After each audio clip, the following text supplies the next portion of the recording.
UConn 69-63 to win the national championship. Over to the Panthers, who will be in Montreal tonight. Puck drops at 7. That game can be heard on 5:60 a.m. And the baseball, the Marlins fell to the Reds 2-0. Game 2 of the 4-game series is tonight. Their first pitch is at 6:40 from Lone Depot Park, and that game can be heard on 7:90 a.m. And tonight the Canes will host FIU. Their first pitch is at 6 from Mark Light. Very busy night coming up here tonight, Joe. We had a national championship game late last night. Yes, we did, and late it was as UConn comes up short. Michigan, which, by the way, for a while, nobody should really be surprised. Michigan looks like a friggin' NBA team. Some of that front line they have is a little scary. Oh, my God. 6'9", 6'9", 7'3". Old Dusty May went out and got himself one hell of a transfer portal team. And by the way, I'm not a hater on that this morning as we get into this. And congratulations to Michigan. Man, a lot of teams doing it. And I was glad. I saw some articles yesterday and last night and this morning talking, they bought their team. Everybody's buying their team. You can no longer say a couple of teams are buying their team. No. Now, we'll never know exactly how much. I don't think any team's going to come out and tell you how much they're spending on their football or their basketball team. But make no mistake about it, if you're not, you're probably not in the ball game. And the other side of this is a lot of teams have effed up the transfer portal. Like a lot of teams have gone out and got a bunch of selfish guys in there. They're only worried about their numbers. That's Jim Larinaga. And all of a sudden, not going well, and then they decide they're going to quit early and just hang around, so you still got to pay them, but they say they're injured. Oh, my gosh. So, and ask Florida State. Ask Florida State's second transfer portal after they went undefeated and how bad it's been. Hey, man, you hit on it, and Mario, he hit the jackpot. He went, you're not going to hit on every guy when you bring in the amount of transfer portal they're doing in football.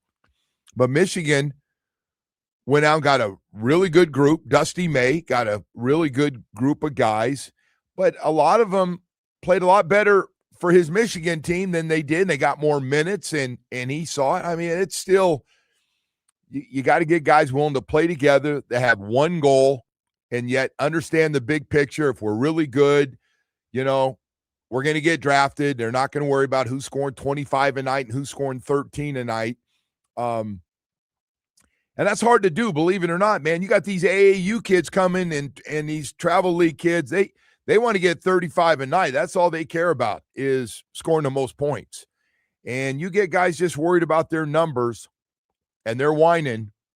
And all of a sudden they destroy the other gang there, whether it's a guy shooting a basketball or a guy not catching enough passes. You got problems. You've got real big problems, and then you just miss on guys. You get guys that come in and they're just not as good as you thought they were when they played on that team that you were able to grab them from. But last night, it's funny. We had this talk the other day about the upstairs with these guys, the mental aspect, and that was what we're talking about for pros. But you got to do that now in the college game, right? You got to know who you're getting before you bring these guys in. We know where they're at mentally, because these guys, like you said, there's been a few down here, and they can destroy a team. Yes, I mean they can absolutely destroy you. Hey, whether it's a guy that's starting and then finds out he's going to be coming off the bench, and he quits for a while. I'm not saying if that happened or not, but well, I think the better example would be the unfortunately, I hate this, but the Coach L, some of those Coach L guys were. Oh, they were. They were toxic. They were. He if you're going to run an old coach out, that's the time and situation where you go, this new game. Hey, man, it's happened. When this whole thing was put in place, we were up at the ACC meetings, and we had half those coaches were older coaches towards the end of their careers. And they were pissed about this new thing. They just said they just said this is ridiculous. And I mean, they didn't want any money. They just want to get the scholarships enough. We'll give you some food, your room and board's paid for, and be a college student. And they're going, oh, no. Those days are gone.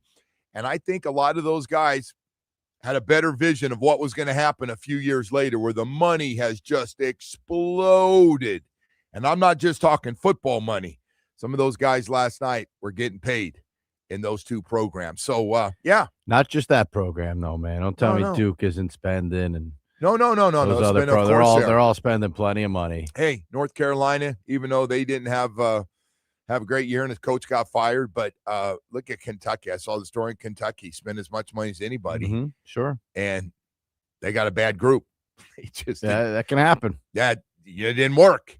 So anyway, that's where we are. Matter of fact, I never thought in my radio career here that I'd be talking about transfer portal, better known as 1-year free agents. Well, an all transfer starting 5. I mean, if you think about that, I don't know, 5 years ago, 10 years ago, like you had to sit out when you transfer. Remember, I mean, it would have been. By the way, to have an all transfer starting 5. Remember all the problems insane when you transferred within your conference. I remember the Nick Saban stuff and the SEC, and he wouldn't release a guy. Actually, a guy came down and played for the Dolphins, but yeah, it was those guys weren't transfers from small programs either. Maybe that was a who's who of big program guys on that team. So anyway, it's a different world, man, and you just kind of watch the games. I know everybody likes to know how it all came together. Well, there you have it. Starting 5, first time starting 5, all transfer portal guys, but that guy still got to coach them up, get them to fit into their role, and you got a whole bunch of guys that are really good. And how's this going to work? And they were all in, man. They were into the brotherhood of,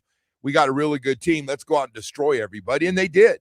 I mean, they pounded some teams. They didn't pound last night Dan Hurley's team, UConn. They hung in there. They played there, as well as they could. I mean, Michigan didn't shoot the ball very well, but watching that game, you never felt UConn was going to get over the hump. I give Dan Hurley credit. Feel like it, but he is one of the best coaches. He is a character, and but he gets those guys to play and he's another one of those guys that's like, I want guys that, buy in and want to be here and, for long term. And well, I just don't know how much that works anymore. Well, I think part of winning still works. As long as you can't be paying 10 cents on the dollar to other programs, but if your money's close and you got a really good team, I think there's something to sell with Dan Hurley and UConn. Reminded me of Dabo a little bit, and Dabo's like, I want my own guys and guys that want to be here and like the system and that. That's the extreme. That's the extreme guy. It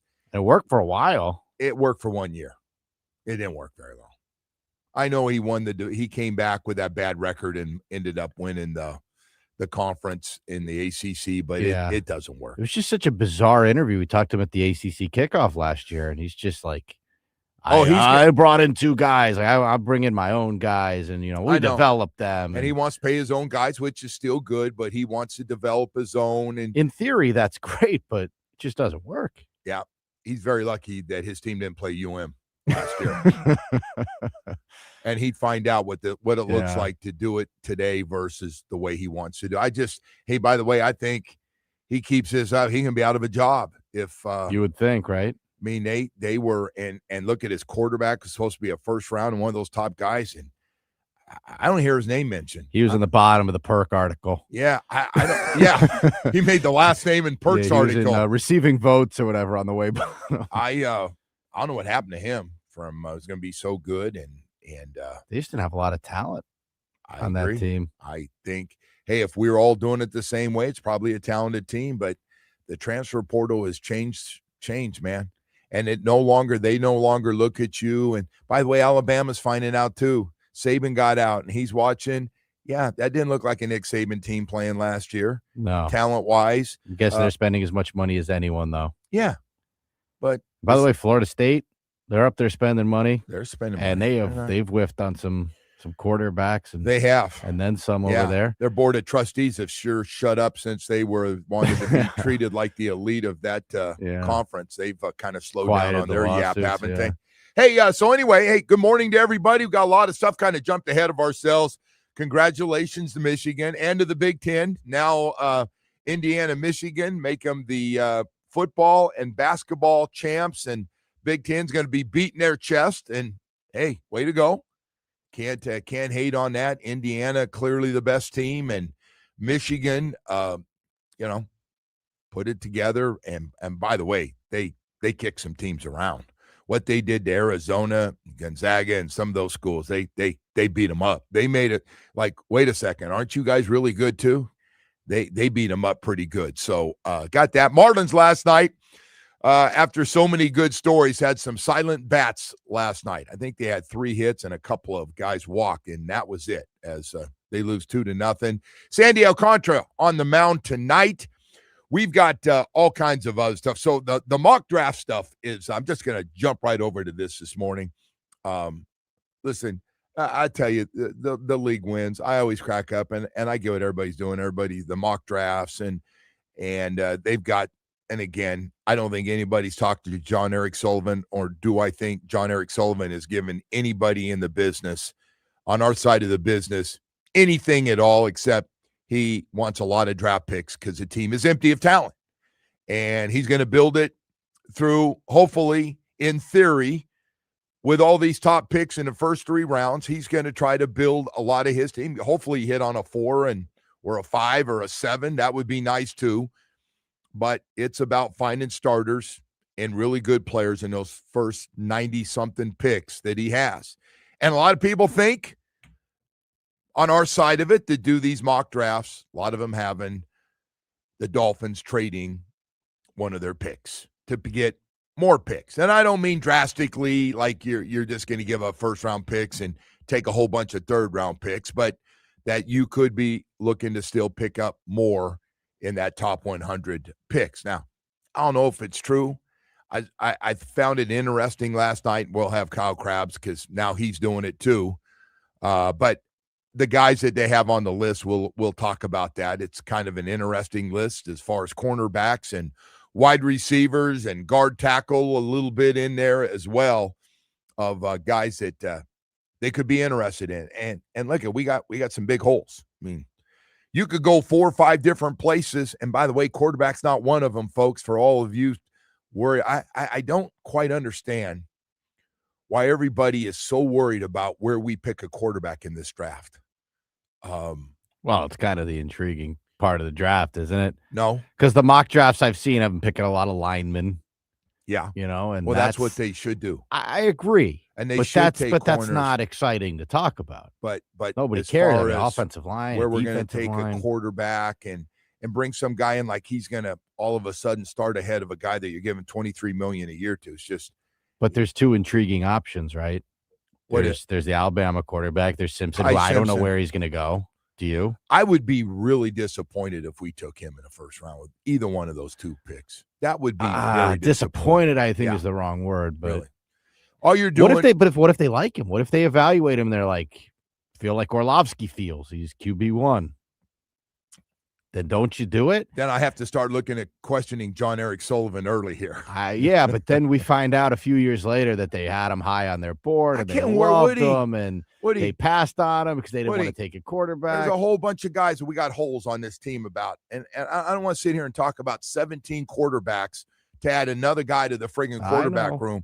I want to see a really top-notch young receiver come in and act like all these other rookie receivers around the league that come in and are dominating in year 1. I saw someone has taken the guy from Louisville, the receiver from Louisville. Yeah, he's a big body guy. Yeah. He's good. He had a hell of a game against Miami. But then isn't the other intriguing part like a late pick, like a Carson Beck type? No. To see where he goes late in the draft. Oh, I care about where those guys go. No, I'm curious for the about Dolphins specifically. Go. Like they're going to take a quarterback late in this thing. You would think. I apparently am looking at the roster differently, that we have no talent. And that we need guys. I know maybe you're not. They don't have a lot of talent. We need a pass rusher. Chop ain't going to get it done at a level. I think there's better level out there. They're going to try to coach Chop up, or hell, who knows if some of these trades they have, Chop's going to be thrown into a trade to move up and get somebody. I don't know if they're going to give up on Chop Robinson after 2 years. After the year that he had was a silent year. But so just to get this out of the way here. If they find Ty Simpson to be the guy, like they think he's QB1, they love him. Where are you talking about taking him? I'm talking about their first pick. Oh, if they love this guy and they think he's a franchise quarterback, all that good stuff, and he's on the board there, you would completely pass? I would. Okay. Just telling you, I would. I'm surprised to hear you say that, but Oh, what? I don't know what you're surprised about. What do you think? I'm going to draft a quarterback and maybe at 11 and 30, right? And then maybe 43, no, just keep bringing in no, quarterback. I'm So everybody will saying be happy. I'm saying if they like him. I have no idea what they're thinking. You know what? Like you said, they haven't been going around telling people who they like. Well, they told me they like the guy that they've been with for 2 years. Yes, Who's they a have. young guy. They've been very clear He's not about 32 that. years old. He's a young guy. I think they like his talent. I think they like the price tag they got on him, and I they're still rolling think they're straight going to ahead. evaluate the other guy, aren't they? Oh, they got some young guys, and if they want to bring in a fourth arm, probably will. I agree, but I don't know, man. I've kind of moved that we need cornerbacks and we need safeties and we need pass rushers and we need linemen. We need wide receivers, and I'd like to see them get maybe two of the best players on their board at two different positions to come in and see how they do. But everybody else more worried about the quarterback, and Omar can't say two sentences without talking about open competition, and we've never had it here. And look at, man, if you got your quarterback, which would be the goal, then we don't have to talk about open competition. Because once you get a franchise quarterback, Josh Allen and Mahomes and those guys, they're not coming in worried about a rookie coming in and taking their job. And maybe we should have done it before. Maybe we should have done it because we went all in on a guy that one-hit wonder, man, and got paid. And boy, did he get paid big money. All right. Hey, he's gone. We'll still pay him while he's somewhere else, though. We've got a lot of stuff to get to here this morning, and we'll continue on here as a Troy Aikman story, man.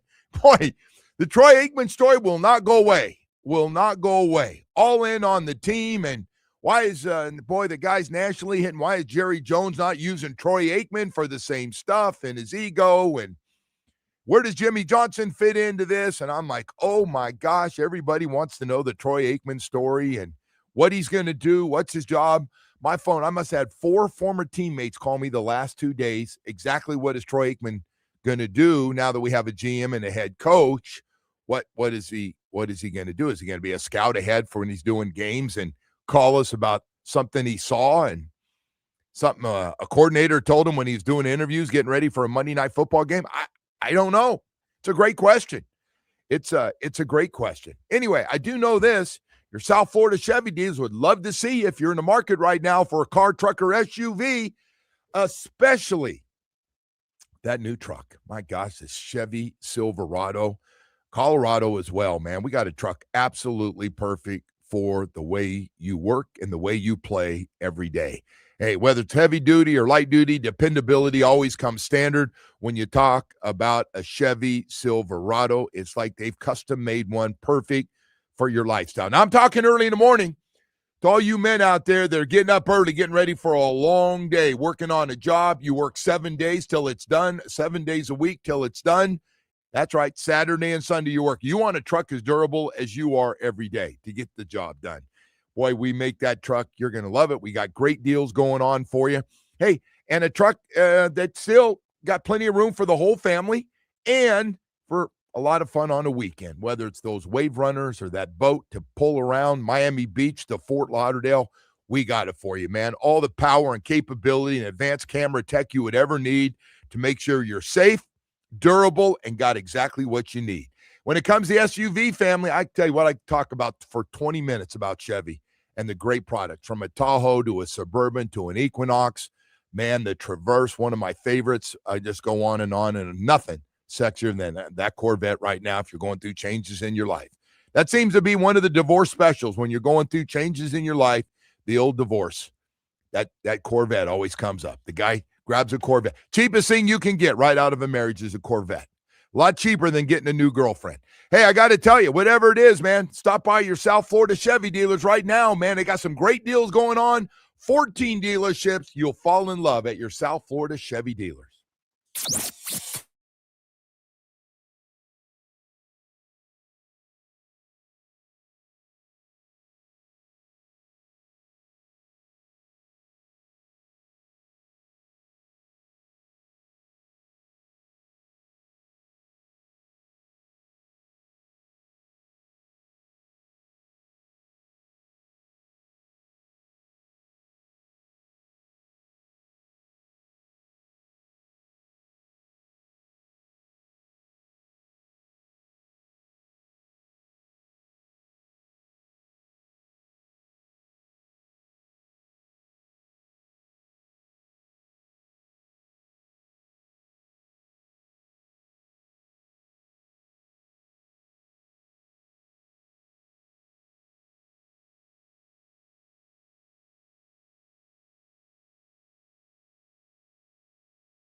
that they don't have, or can't get. And I think they were smart in taking advantage of that, whether it was through me or through somebody else. The Cowboys have never elected to do that, at least with me. Maybe they have with others, but no, I don't feel there's a conflict. But I will say I'm pulling for the Dolphins, and I know that because now I have something at stake, and I think they hired two really talented, wonderful people, and I think that's going to prove itself out. Now, 26 is going to be a tough season because of the cap that took a big hit when they let Tua go. But time will tell. But yeah, I'm pulling for them. I want to see them do well because I feel like my fingerprints are on it as well. Strong stuff from Troy Aikman, doing podcast and getting out there, and boy, did it. He got everybody all fired up, lathered up there because, of course, the Hall of Fame quarterback for the Dallas Cowboys. Guessing everybody knows that by now. I got my own theory on that whole thing. It's really interesting. So, to me, Troy Aikman is team Jimmy Johnson all the way. They're very close. They won all those championships together. Troy saw up close that it was Jimmy's team, and Jimmy did everything on that team. And Jerry's always been butthurt that he didn't get more credit. Everybody knows that. And that's been, and Jerry and Jimmy go back a zillion years, back to college days. But Jerry's never and never will get the credit that he wants for that success that they had, those dominant teams. And hell, even after Jimmy left, he had that team together. It was on automatic pilot. They won another one. And I think Troy and Jerry knows it. And even though I know they talk, and they've got those guys talking at games and stuff as one of the great quarterbacks in the history of that franchise, and Jerry Jones talking, but he's always a Jimmy guy. He's a Jimmy Johnson guy. Very, very well known. He's a Jimmy Johnson guy. So, those shots, I heard, well, he may be using somebody else. He's never, he doesn't call me, but it's fine. I'm happy where I am and love the Dolphins. I took him as backhanded shots. I don't know what you took him as, but, and I thought Troy's like, hey, I love the two guys we've hired. I think they're really good. I think they're going to be really good, but understand we got a lot of dead money and we're going to have to suffer for 1 year. There are going to be a lot of growing pains for 1 year with what we had to do to strip this down to build a backup. So I'm glad he said that as an outside guy that's all in. And I do love, though, when I hear Tom Brady and Troy Aikman say they don't see that there's an issue here. Okay. Hey, man, I'm glad you helped us, Troy. I really am. Matter of fact, your best work wasn't even when you sat down to do the interviews. Your best work was that Monday Night Football game where you called a quarterback and a head coach out, deservingly called him out for the way they lack of urgency in the game, down by 3 touchdowns or 4, and also a throw that you made, and finally somebody said, what the hell was that? You can't make that throw. So after the game, people got fired. People got benched. It was things changed. So I think it's set up for everything, and I'm guessing, and a lot of people think the reason, including Mike McDaniel's best friend, who's a comedian, blamed Troy Aikman, was calling him names for getting his buddy fired. He thinks he did it. So I'm guessing Mike probably thought the same thing, right? When your buddy's talking on your behalf, usually you might have said something that Mike might or might not want out there after now being the offensive coordinator. Yeah, I tell you, the other thing is Mike, no matter how good an offensive coordinator Mike McDaniel is, that step, some guy, listen, man, I've always said this, some guys are meant to be coordinators their whole life. They are. And once they get that one shot, and if there's some head coaching problems from you, where you try to be everybody's buddy and guys walk all over you, that's a problem going forward, and it doesn't go away. It's a hell of a lot easier to run an offense or a defense where you can always blame the head coach and, hey, guys, this is what we're doing today. This is what coach wants to do. Let's get the most out of it. Now you're the guy making the decision. You don't suspend guys when you're the coordinator. You don't fine guys when you're the coordinator. You can have an issue, but you go to the head coach.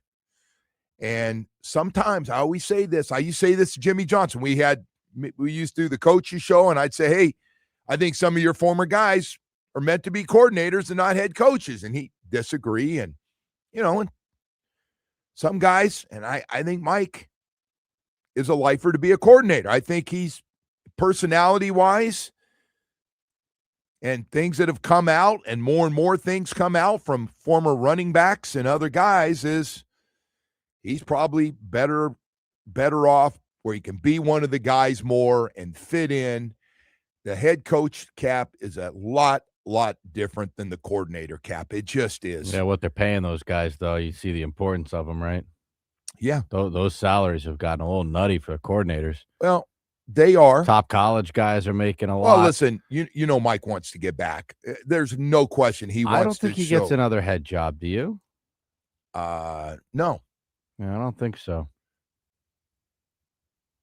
It worked when he came in here and all the, the things, and we wanted to try something completely different from the guy we had before, and they did. They went the exact opposite. But there's guys who are really good lifetime coordinators. I'll tell you, nothing wrong with that. No, Fangio is a coordinator, not a head coach. Oh my goodness, can you imagine him as a head coach? Be a disaster. Well, he did it, and it's done. So, yeah. And there's nothing wrong. He's the highest paid coordinator in the world. So, I mean, but some guys, that's. Can you imagine that right now, though, with then the climate we have with these athletes? Have a guy like Fangio. No. I just don't think they'd respond very well right now. Some guys would not respond well. And it's getting worse year by year, right? I think. Like, you got to get younger. They respect what he went to Philly and did with his defense and what they did to Kansas City in that first half of the Super Bowl. That was Vic Fangio, man. And those guys came out after the game, and they were like, they were praising Vic Fangio and his defense and what he did, and development of those young guys they drafted were such a big part of that defense in the secondary. Yeah, that's Vic Fangio, man. Vic Fangio is a hell of a coordinator. He'll go down as one of the great defensive coordinators of all time. But again, certain styles don't work. Again, there's certain leadership qualities and things that, it's very tough to be a head coach right now because you got to be a player's guy, right? I mean, you got to be youthful and be one of the guys to an extent, but I know the guys want to be coached too. But at some time, it's tough, though. It's a cold business, and at some point, no matter how much you like guys, like Mike tried way too much to be McDaniel one of the guys. He was too far on that end of it. Overboard to be like Tua's buddy, and then has to turn around, and when they're mic'd up and they're joking around on the sideline like they're going to go have beers after the game together, and then he plays so poorly, he goes, "Hey man, I got to bench you." Yeah. And now Tua doesn't get it, and he's salty, and apparently got pretty ugly between the two of them. So what's the model coach right now? Was it a Vrabel? Vrabel's a good one. You want a guy like that who the players seem to love him, right? But they also respond to him because he's tough. Yeah. Dan Campbell. Dan Campbell's another guy I think they respond players seem to respond to him, yep. It's funny. Vrabel shakes every guy's hand after the game before they all go in. He stands there. Yeah, because he's one of the guys, but he's also but that's not kissing them and hugging them and going, we're teammates. Might say we're a team, which they are. I don't think you could bring Belichick back in and have him be a coach. I don't think his way would work anymore. Probably not now, no. But but it worked the way it was, and he could Yeah. get away with it. Like it was like Don Shula. Like Don Shula's way worked because his resume. If your resume works, you're going, I know he's doing some stuff I hate. I don't like the way he talks to me, but I know we're going to win. Yeah, but what was your choice back then? When you were on the Dolphins, could you have, maybe not just specifically you, but in those days, could you have, pulled the Jalen Ramsey? No, the like Don Shula would have a big problem with, as involved as agents are, would drive him nuts. Number one, Yeah. did not want to deal with agents. But if you wanted out of there, I think it just would have been different back then. Just you couldn't pull the Jalen Ramsey and just pout your well, way there was out. no free agency, so it was a much different game than the freedom of you can pout your way out of town now and easy to do now and not show up and the whole thing, and you get somebody else to find you and move on. Hey, we got 7 o'clock hour right around the corner. Got a lot of stuff, man. I didn't mean to get all carried away on that, but yeah, man, I thought Troy's stuff was stuff he said. I don't know if he realized it was going to blow up in two cities, but he did a nice double there, didn't he? Because now the Cowboy fans are going, why aren't we using Troy Aikman to help us with stuff? Why would Jerry not? I think it's going to be the new thing in the NFL. Every city's going to take their Hall of Fame quarterback. I don't know how many guys are left though. Haven't we just about run the? That's it. Yeah, I guess you're right. For guys that are doing TV, I'm guessing they're not calling Tony Romo to help Jerry Jones. Jeez, you imagine him out there? Somebody else beat me to that. That was stolen. What I just said. That was not original. What I said. That was. All right. Hey, we got more stuff to get to here. No, they start scooping up all the ESPN guys and anyone who's in the business. When these teams brings in Mel Kiper, help them in their war room. I got to tell you, I don't happen to be a guy, and I like the talking heads because they all have their backgrounds of players and coaches and front office guys. But that doesn't necessarily, because of what they say every day, because you think it makes sense and they second guess people, that doesn't make them the most qualified for these 32 jobs. It just doesn't. And Stephen A. did his best to sell that yesterday. He was selling his ass off. And I'm like, hey, man, I get it. And we don't know what everybody does on because they're not on ESPN every day for all afternoon. But anyway, hey, let's talk about something else here real quickly, and that's keeping you healthy. Boy, I'll tell you what, Baptist Health South Florida, what a great program they have put together that is absolutely unbelievable. It's people ask me all the time, where do the pros go? And I go, enter Miami, the Heat, the Panthers, and the Miami Dolphins. I'll trust the great doctors, those specialists and team doctors at Baptist Health South Florida, one of the top sports medicine programs in the country. You can't be a top program unless you have specialists for every part of the body. This can't be about the knee or the shoulder. It's got to be everything, man, and they do. They got hand specialists, foot and ankle specialists, back specialists, hip and knee replacement doctors, Achilles doctors. They do it all, man, and cover all of South Florida for you. Take care of a lot of our college teams, as well as all our individual sporting events that we have going on down here. Got 3 great facilities. Besides those specialists and everything else, man, it is fantastic. They've helped us, former players. They've been great with us at Baptist Health South Florida as well. But Doctors Hospital in Coral Gables, Hard Rock Stadium next to the training facility, and 595 and Pine Island in Plantation. We got you covered, Dayton Brower. We really do. This is a BaptistHealth.net/ortho. One goal for all of us, whether you're a high school, college, professional athlete, or just an older person that just is too competitive every day. You know what happens? We get injured. It sure is nice to have Baptist Health South Florida. The unofficial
Howard, an accident. I-95 hit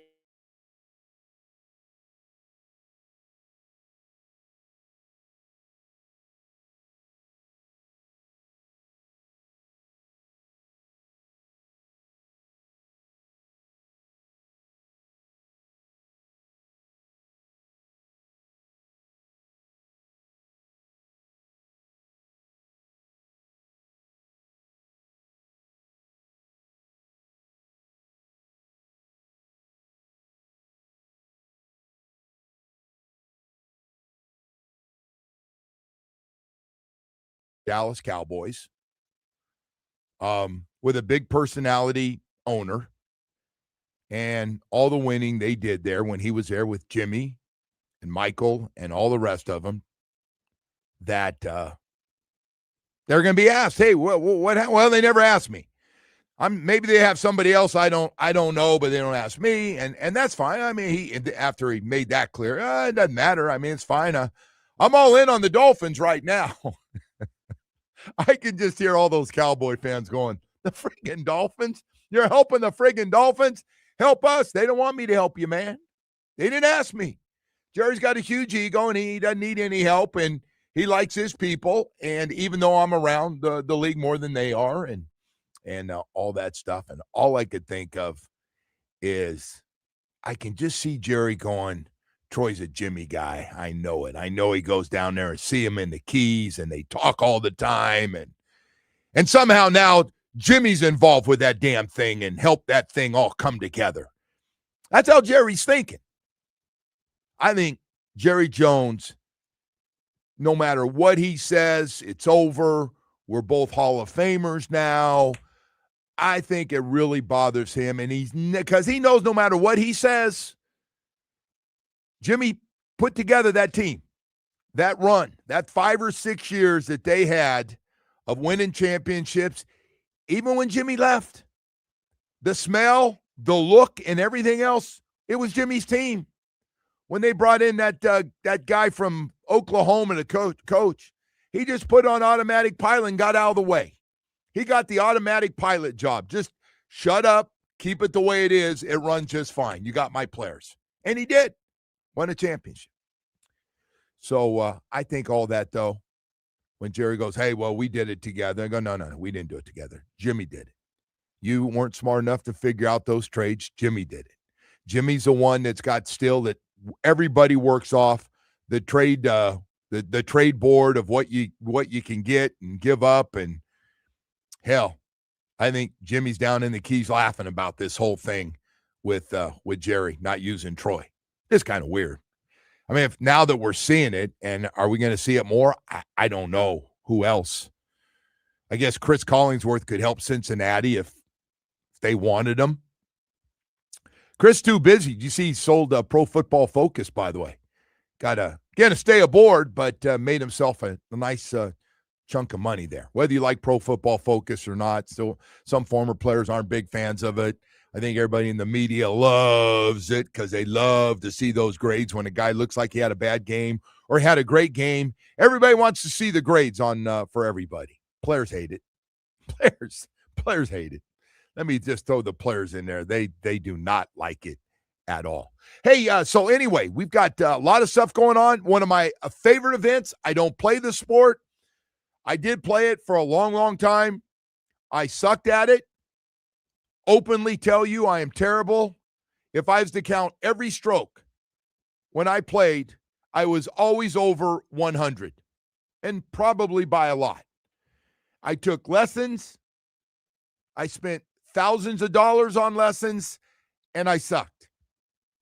I went to different guys that said they could help me, and they did. They did help me a little bit, but I went back to every bad habit to the point I finally told my nephew to come over to my house, take my clubs, take every golf ball you could see, every tee, anything that had to do. Had a couple of new golf clubs.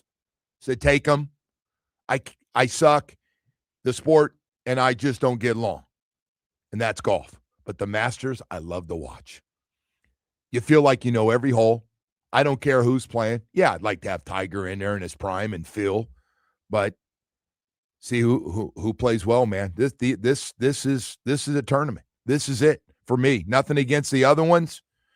They all have their own style and flavor, but the Masters is fun to watch. Not a lot of commercials. If you've been watching it, you know kind of the whole. Hey, a lot of people, it's old guy, watches golf all the friggin' time. It's okay.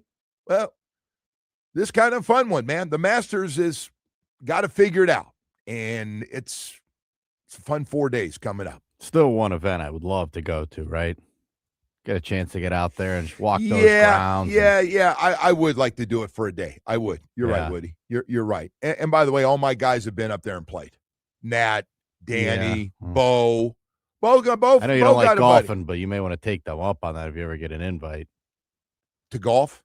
Yeah, that's a pretty rare thing. Like, nobody gets to golf there. Can I tell you something? There's one thing, if you do get invited, you don't want to be that guy that shoots 126. You got a caddy, and your caddy will tell you, hey, man, maybe you should. No, you can't do that on that court. You can't hit ground. You can't hit grounders. And you can't. And the caddy's like, I'm not chasing that ball over there. To me, it's wet. You go find it if you want it. Now drop another one. Keep moving, man. We got a lot of people, a lot of money playing on this course behind you. You can't play, Woody.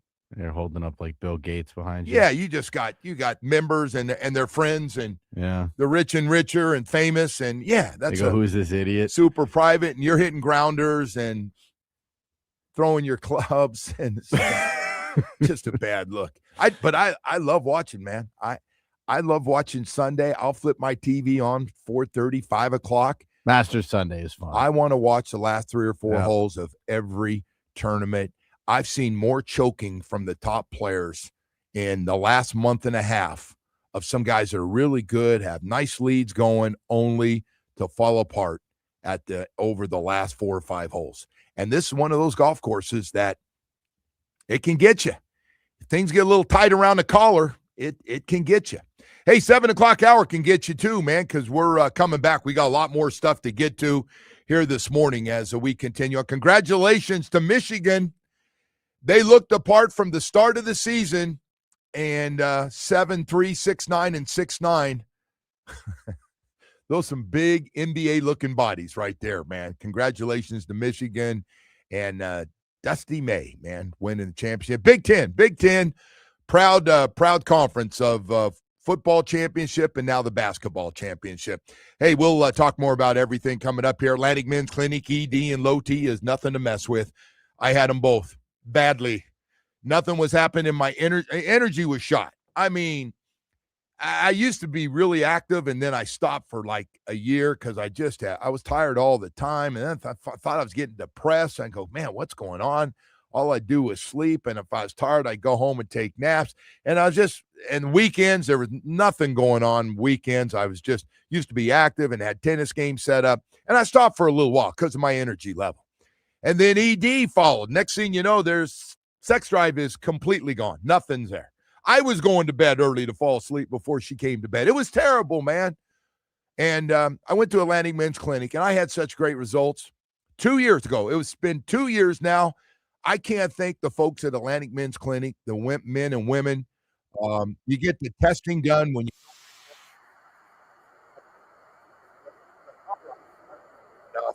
They can help you, Joe. They can help you, and they did. I got the PSA test done. Met with their professional staff, waited for the result, and they put me on a program. And, man, I have not looked back. Got my weight back down.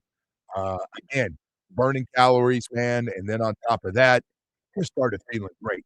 My energy back, doing more on the weekend, going out with my wife more, doing stuff. Playing tennis with my son on Saturday morning. Sex drive was back. I'm chasing around, man. It's tough to catch now, but I'm having some success there. I just want to let you know without getting into my sex life here. 7 locations in South Florida to serve you. Brand new one in Hollywood. I go to Plantation every Thursday or Friday. I like to call Friday Atlantic Men's Clinic Friday. Call them today, 877-455-7300. If you're going through it, and every man will go through it, make sure you set up an appointment with Atlantic Men's Clinic. Hear what they have to say. Do the testing. Jump on the program. How'd you like to start feeling young again? Huh? It doesn't matter. No matter what anybody's told you, You can get it all back with Atlantic Men's Clinic. Go to AtlanticMen'sClinic.com. It works.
a big congratulations to Michigan and the Big Ten taking care of Indiana wins in football.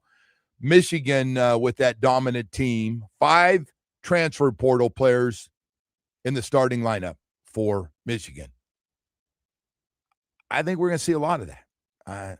How many did the Canes had? Some of them were actually out of high school, but yeah, to start the season, Sheldon Henderson started. So, but they had a fully new team. Yeah, I imagine they'll have somewhat close to that next year. So right? I got 2 thoughts on this whole thing with the transfer. First of all, I'm not going to sit and go Michigan won because of the transfer portal, because anybody out there that likes college basketball and their team didn't get all the way, you might want to look at your own team. Well, they did win because of it, but everyone else is the same. Everybody's doing the same thing. It's not like they're not the only ones spending money. Yeah.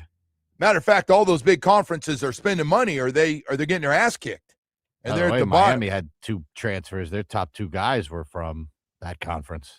Yeah, and they didn't come cheaply. Those guys last night, and those guys are expensive. That the business to do college basketball for UM. The market is the market, right? To win that amount of games, besides the coach did a great job of getting the system and understanding and playing it and getting guys to buy in.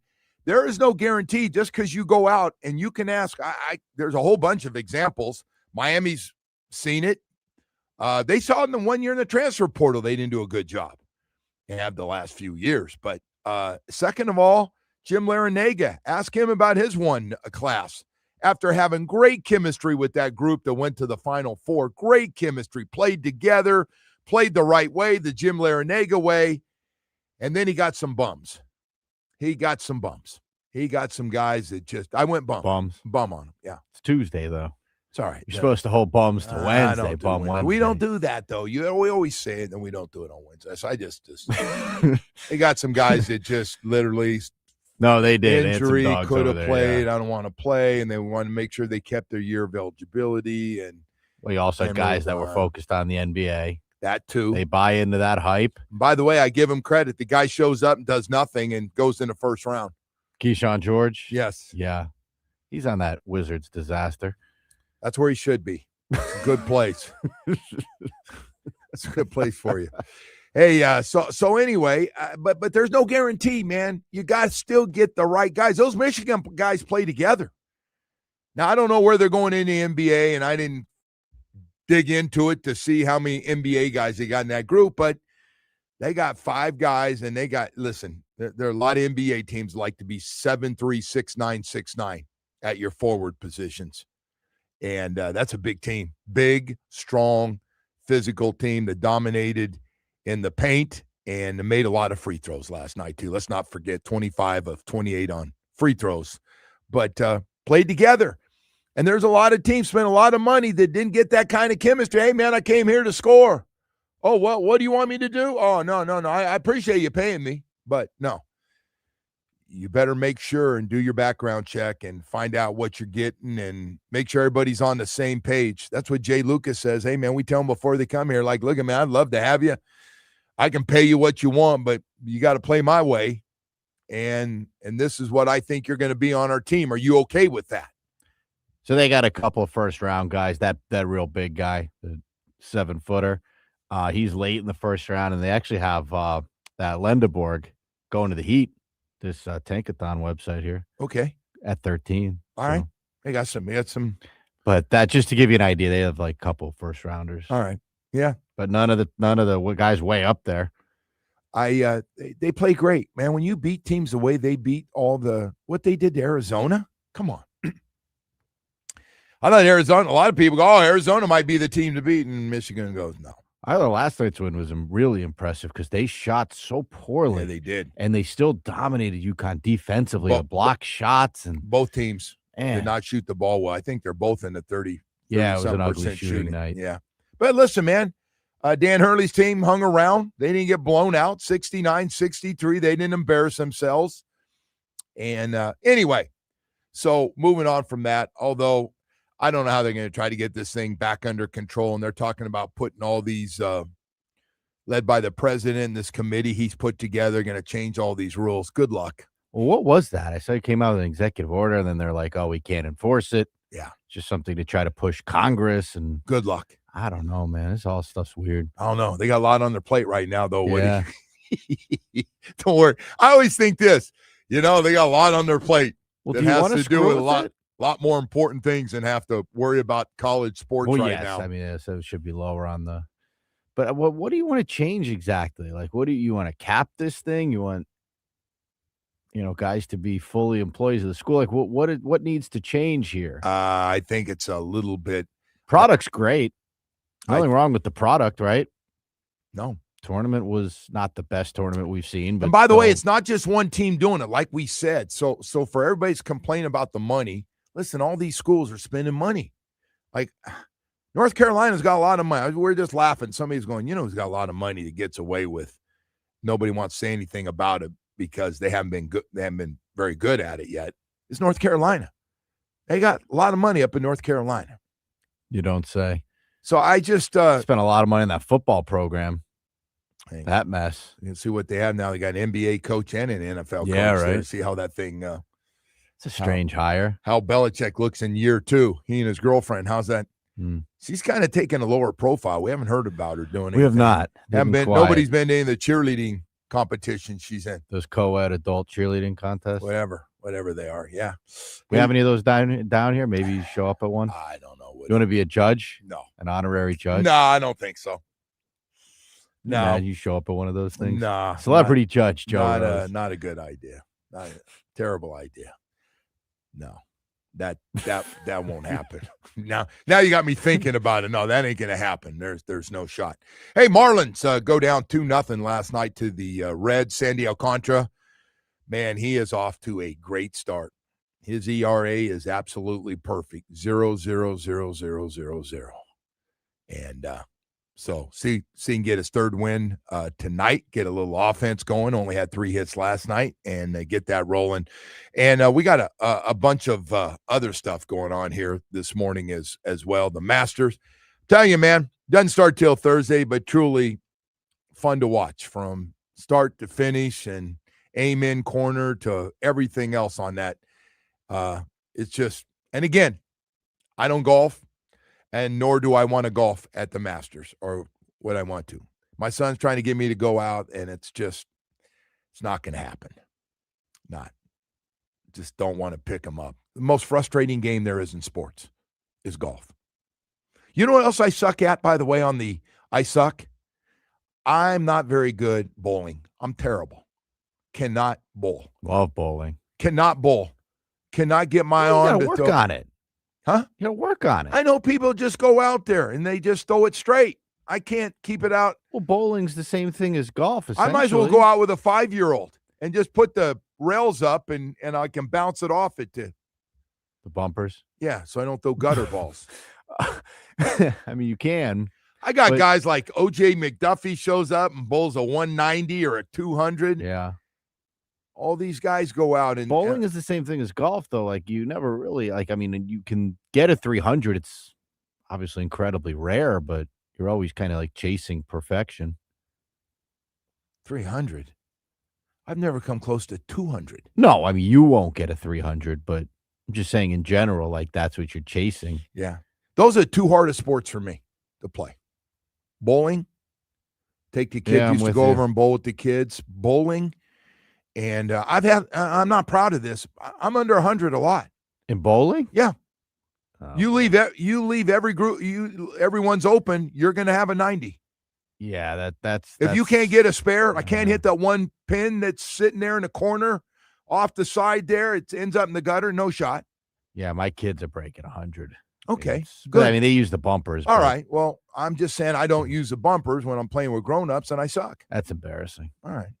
You're a good athlete. You should be. I'm not really rolling an 80 out there. No. That's. I always love when people say that. You're not when you're in your late 60s. You're not. No, but come on, man. You're not a good athlete. You shouldn't be going out to the alleys and rolling an 80. I'm telling you, I can roll under 100. I've done it. I mean, it's not something you want to brag about. My wife bowls a 140. She gets out there and let's go bowl again. Yeah, she's got some reason her stuff goes straight. Why don't you guys join a league together? Why don't we not? You get better. Can I ask you this? Yeah, How many sports do you want to play with your wife? My wife says I'm too competitive for tennis, but I actually hate bowling against her, to be quite honest, no, because she's actually decent at it. And I take it seriously, and I don't like when she's competitive. yeah, I take my bowling kind of seriously. yeah. Oh, you do? So Yeah, I do. I like bowling a lot. So what do you bowl? Like what will you bowl? Give me some scores. I'll be in the 160 range, Okay. 150, 160. You'd kill me. But I play with a house ball now. I don't have my own ball anymore. Oh. It didn't make it in the move. By the But way, I'm in the market for one. But I always love when guys show up and they have their own ball and yeah, well, I finally got my own shoes because and own shoes. Well, you know yeah. what? I mean, we're playing at the lanes down the street from our house now. There's a bunch of them all over there, and those shoes are just you can't use those. Yeah. I don't mind showing up for a bowling charity event, but the bowling part is just, I'm hurt a little bit today. I can't play. Why don't you get your own ball, get fitted for a ball? Why don't I wear not? the shoes? I'm not doing that. It's tough to play with the house ball. It wouldn't matter. Could have a custom-made ball, and it would be it was just not very good. You strike me as the kind of guy you did custom clubs, I assume, right? Because you're large. When you played golf, right? Yeah, no, custom. I did everything up first class except my swing. The most important thing. And the swing and looking at the swing, they got me out there and I can see my swing and look at you're doing so much better. Do it, keep doing it. About the third hole, I go out and play, and the first couple go, man, I think I'm onto something. So every funny. Bad habit comes back. We've had back-to-back years. We've had our holiday party. The year before it was at Top Golf, and then last year it was at the bowling alley. Now, I've never seen you play either sport because you don't come to those. Correct. But you're right. That's where they've been. Yeah. You're not. You wouldn't do a Top Golf thing. You'd be too embarrassed. I did the Top Golf thing with the rookie class 2 years ago. Did you play? Last year, maybe. And I did try to hit a couple. How'd it go? It was terrible. Really? Yeah, even off goofing of a around. tee there? And by the way, most of those guys don't golf either. Mm-hmm. Most of the guys they draft are just out there. They're having fun. Well, they're swinging. I mean, it's kind of fun to swing, but they got guys coming up to them, hey, dude, you need to do this or that, trying to help them a little bit. But, yeah, but you go to Top Golf, you take that comically big driver. And they're in a brand new place. They've never been, and they're thinking about making the friggin' team, not hitting a golf ball. Hey, man, we've got all kinds of news coming out here. Troy Aikman making a big splash, and everybody wants to know what's going on, from Jerry Jones to the commissioner of the NFL, and what are the Dolphins going to do with Troy? Boy, Troy went on a podcast, and he got everything rolling with everybody. What's going on with Jerry Jones and Troy, and what's going on? How'd he end up here? I got that yesterday. What's the relationship? How did Troy end up here? I don't know. Thought he was really good on Monday Night Football against the Steelers. That might have done it right there. Like, hey, call Troy. Yeah, right.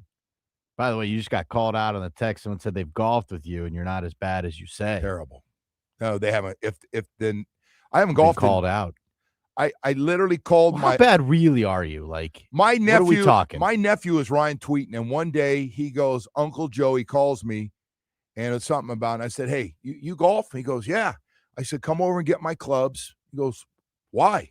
I go, I don't want them. And I go, and I got a bunch of golf balls. Take them. I want. I got a brand new glove. Take that. I think I got a bag of tees. Take them.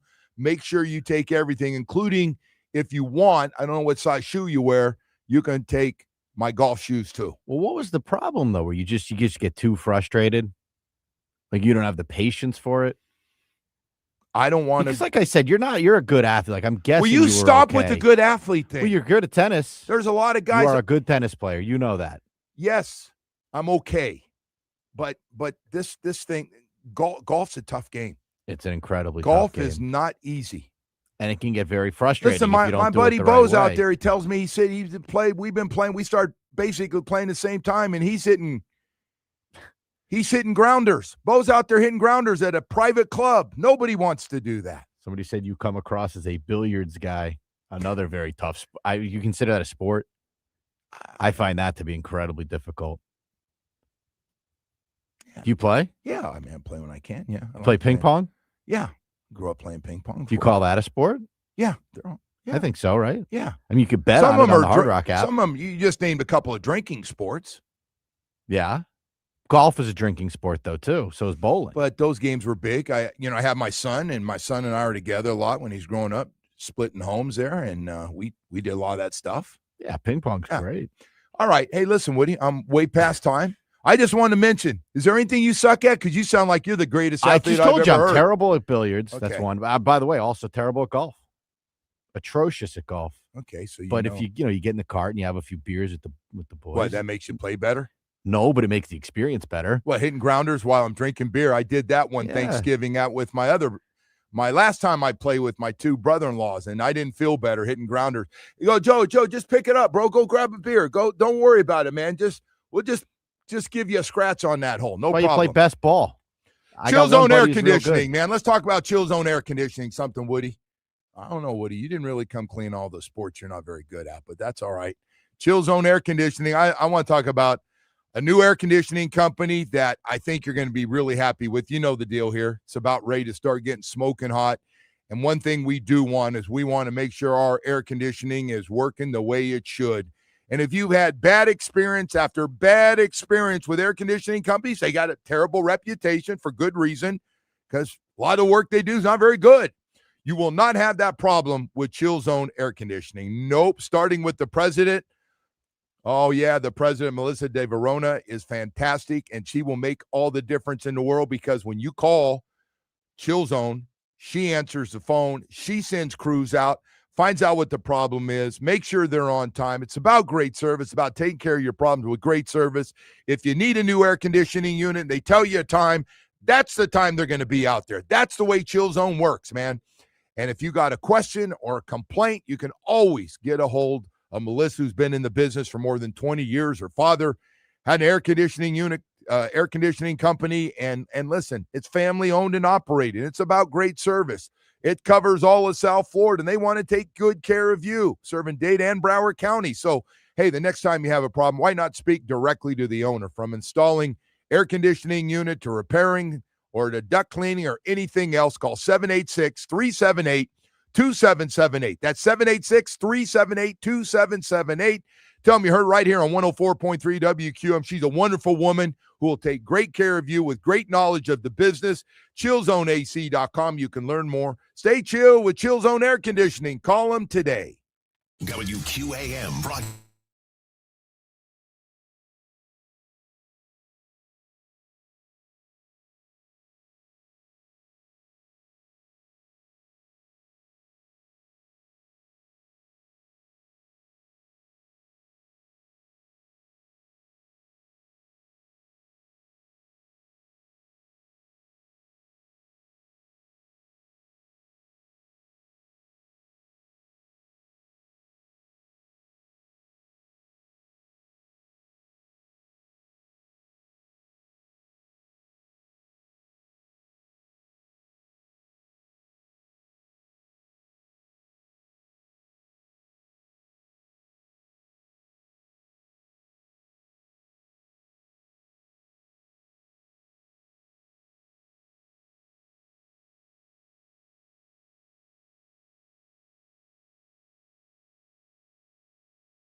Doral Kia. You always pay less with your Pricito at Doral Kia. Visit us at Doral Kia or at DoralKia.com.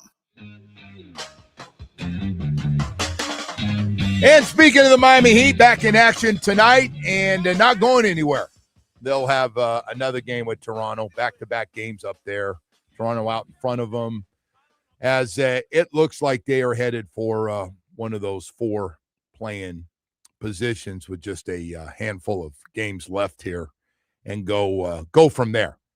We got all this mock draft stuff going on, which, by the way, is great. All it does is the hype now, and everybody's coming out. I see NFL Network and ESPN are all doing shows on the draft, and a lot of people believe that John Eric Sullivan, general manager of the Miami Dolphins, is not done wheeling and dealing in this draft, that he could be looking to pick up yet another second or third round pick if he can, even maybe potentially a high pick for next year for the next draft coming out after this one.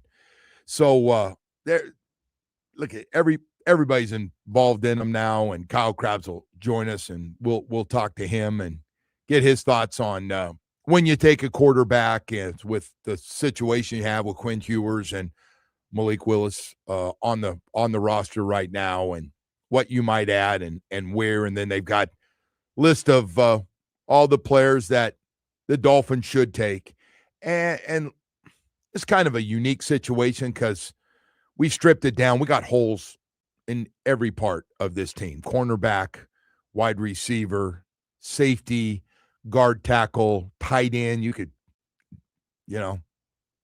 all those positions. And by the way, pass rusher, you need more than one. I mean, you could, in the first 6 or 7 picks you have in the first 3 rounds, there's a good chance you double up at a couple of positions if you like, guys. Like, don't be surprised if we take 2 offensive linemen. Don't be surprised if we take 2 pass rushers. Don't be surprised if we take a corner safety in those first 6 or 7 picks. We call first 3 rounds quality picks, top 100 picks in this draft. And so a lot of them got them taking cornerback and a couple wide receivers. Francis Maui-Noah, the guard tackle, if he drops to 11, is on the list because of his flexibility to play, even though we only know him as a right tackle for the Canes, that he can play guard, and some people think he'd be one of the 2 or 3 best guards coming out in this draft. So you got a little bit of everything out there, and I just don't think you can go wrong. But whatever position you take, especially in the first round, you got to hit on them, man. They got to come in and they got to have a chance to look the part. Like, wow, that's what a first round pick looks like in his first year. Love that. So that's the goal for John Eric Sullivan, is to hit on as many of these picks. He won't go 100%. I can promise you. Or maybe it's just because I've been around here too long and nobody hits on 100% of their picks around here. But yeah, I'm looking forward to seeing what John Eric Sullivan, the game plan. I'm sure they're still putting the final touches on this thing before they put their final board together. And also, they're probably getting phone calls, man, with people that want to see how flexible they are, especially with that 30th pick. We always have a team or two, always, that's in the second round that wants to move up in the first round. Happens all the time. Happens. Somebody wants to get in that first round, really like somebody, and they realize they have a chance to get them and willing to give up a second or third round pick behind it. That might interest the Miami Dolphins. So, yeah, when people have them being aggressive, John Eric Sullivan, first draft he's run as the main man, as the head guy there, and we'll see. Carnell Tate's name's being thrown out there. Mekhi Lemon from USC's name's been thrown out there. If you're going to go receiver, do they like them as a number 1 receiver and a guy that is, the biggest need on this team? We have a head coach, that former defensive coordinator. Some people think there's going to be more guys taking on the defensive side of the ball, and it's going to be fun, man. Especially Thursday and Friday for the Miami Dolphins with so many picks will be fun. First round, April 23rd, second and third round, the next 24th, And then the rest of them will take place on Saturday. But Friday's a lot of picks, man. 5 picks. As of right now, could be more for John Eric Sullivan and the Miami Dolphins. One guy that they re-signed was my number one guy. I'm not patting myself on the back. That when I looked at all the free agents that they had on last year's team, and I said to him, what do you probably remember? Greg Dulcich coming back at tight end. Picked him up early in the year, and boy, he just got better and better. And I was glad to hear they feel the same way. John Eric Sullivan and Coach Halfley both feel the same way about him. So I think he got a chance of 50-plus catches to have a big part of this. I really do. Now the question is, how early do you take a tight end in this offense? Where is that on the priority list of positions? You have bodies, but you can upgrade them if you get one of those top tight ends in the draft too. So there's a lot of parts, man. A lot of parts of this thing. Chop Robinson trade out there with the Ravens got everybody's attention. People were throwing around things that the Dolphins might be interested in. They've had Chop Robinson for 2 years. Do they really want to see if they can develop him in year 3? Is there other teams that really like him that are going to offer? Everybody's looking for pass rushers. And is there another team thinks, it's just your coaching. We think we can do more with them. And would they trade him? And so Chop coming off a very, to put it nicely, silent season. Not much there. Got to be a lot better to look the part out of a Penn State defensive player where so many great players have come out of Penn State and had success on the defensive side of the ball. It seems like they've had a zillion pass rushers come out of that school. So you think they're going to try hard to move back in the draft? I don't know, maybe it's because of the stuff Chris did, but I just moving back in the draft has never been something I've been big on. I am not. I like taking the best guy you can get at that spot. At 11, just take the best guy. The one that really stuck in my mind is the Chase Waddle thing, and he got too cute. Yeah, he did. He got too cute, Woody. I'm with you. He got too cute, and again, we're looking how this thing all played out. But yeah, I thought I'm with you. That pick right there, you should be able to get a guy that's a guy for 10 years. Like he should be. I don't know about 10. That's a high pick, though, man. I know what you're saying. Though, get a guy for 6 or 7 really good quality years till close to 30. Yeah, I'm with you. I don't disagree. I don't want to get cute, man. If you're sitting there and you love somebody, don't do that. Don't sell yourself on. Well, there's 7 guys that we have in that same group that we like, and they have almost the same grade. What do you think? Yeah, we can get one of those guys. All right, let's move out of that pick. I don't like that.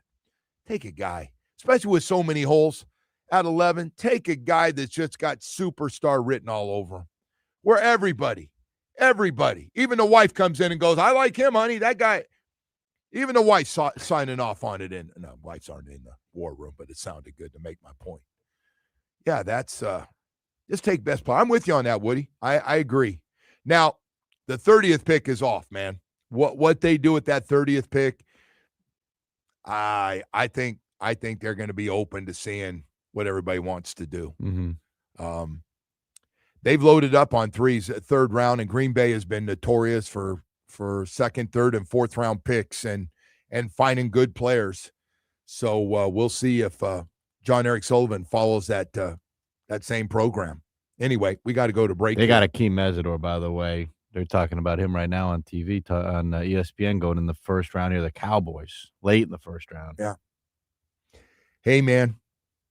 I guess that would be it. He's another guy. Don't look at my workouts. Just watch how he played in the 4 playoff games against the best competition in college football. How'd I play, including the last game against Indiana? Let me know how I played, and then draft me. What you see there is, and let's go. And he's got a motor. He and Ruben got a motor that doesn't stop. I thought Jason Taylor. We got to play Jason Taylor stuff. I thought it was so good. From we'll play it later in the show. Jason Taylor about the workouts and the combine and pro day, and did those guys, how'd they do? And what Jason's message was to look like 1st round pass rushers on the outside. I thought the message was just fantastic. Hey, we got to go to break. We got a lot more.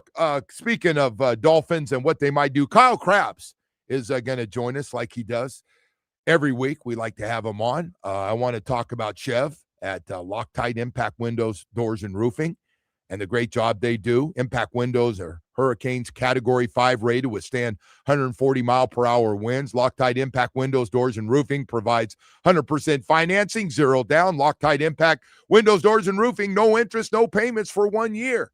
I think that could help you out. Hey, need a new roof? Well, we got tile, shingle, metal flat. Loctite really does it all for you. And I want to let you know, if you just want to repair it and you want to hold off, they do the repairs too, 24/7 roof repairs. You can call them anytime on that as well. Impact Windows as low as $6 per month per window installed. And when I tell you Loctite covers all of South Florida, that's what I mean. Loctite Impact takes care of all the permits, HOA approvals. You don't have to worry about anything, man. You just turn it over to them, and they do the rest. Loctite Impact is a licensed and insured contractor ready to make sure you have a great experience. I know Chev always talks about there's one thing you can do, man, is protect your home. You can't control hurricanes. You can't control when they're going to hit. All you can do is protect your home, and he hopes you'll do it. Loctite Impact Windows, Doors, and Roofing. Matter of fact, visit LoctiteImpact.com. Again, LoctiteImpact.com, or call 954-500-LOCK. They got a great staff ready to answer all your questions.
and Seafood Market.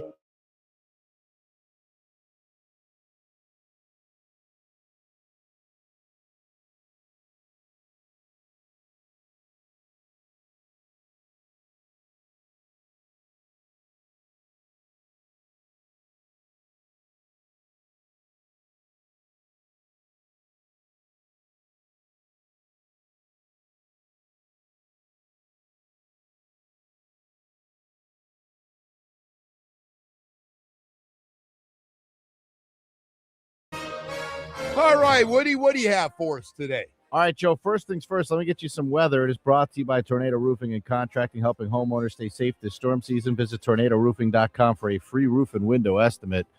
We have flooding warnings going on. So Is that bad? Yeah, it's been pretty rainy this morning. It did. It's supposed to clear Started pretty raining soon here, but pretty good on the freeway early this morning. Now that you mentioned it, yeah. So right now your chance of rain's up at 85. It says storms for you know what next that calls several for hours today here, but- for all this Yep, for the you elderly. told me early. Little mall walking Yeah? today.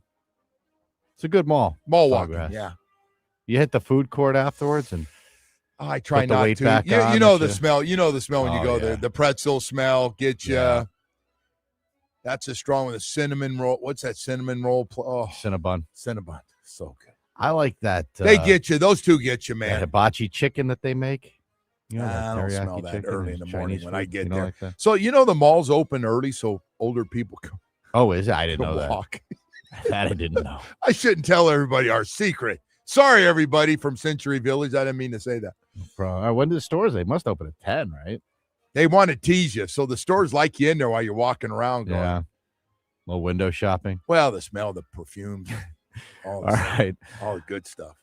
We got another new show coming here, Joe. Shaquille O'Neal announced that he is going to be the commissioner of a dunking league. It's going to be called the Dunkman League, and he's going to take 24 players that I think mostly are YouTube guys that dunk, and there's going to be 5 live events. They'll feature the 24 dunkers competing for a $500,000 first prize. So he's getting, I'm just thinking what he's thinking. They've got all these followers, Mm-hmm. and you add them all up. They probably will be as good or better than whatever the NBA just rolled out. Yeah. So might be interesting. I guess. Shaq's a busy guy, by the way. He opened up, did a show at the Sphere Let me tell you something. on Saturday. He's on every commercial. Yeah. He's DJing now, and he DJ'd at the Sphere. He opened up for. Don't worry about Shaq. Thursday. Shaq's doing just fine. No, pretty impressive. Barely got time to do that popular show that they have now on ESPN. I know. All right, Joe. Yesterday was a big day for our space people here. Artemis 2, the astronauts broke a record, becoming getting the furthest away from Earth ever. They were on like the opposite side of the moon, the dark side of the moon, I believe they call it. Okay.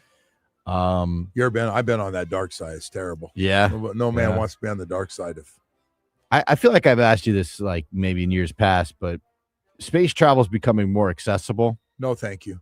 Okay.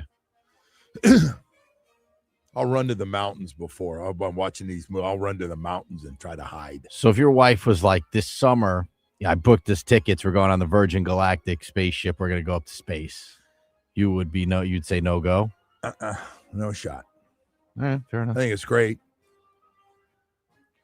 You heard what those guys did before they all left. They were talking. You got to go tell your family, hey, we may not be back. And love yeah, ya. I mean, but they went to like the dark side of the moon. I mean, you don't like those the Virgin ones. I'd don't be go to saying the same moon. thing if I was on some like 20 years from now and they're going, we got regular flights and they're not as expensive. Those are the ones that the celebrities go on that like barely get into space. They take 20 minutes.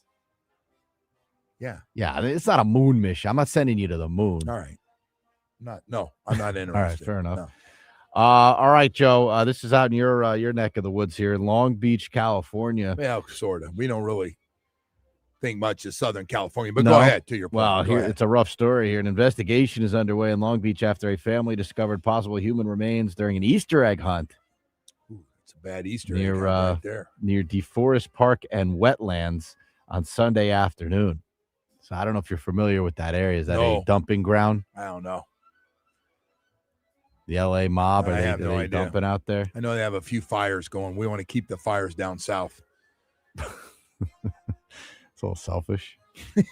You sound when the hurricanes come.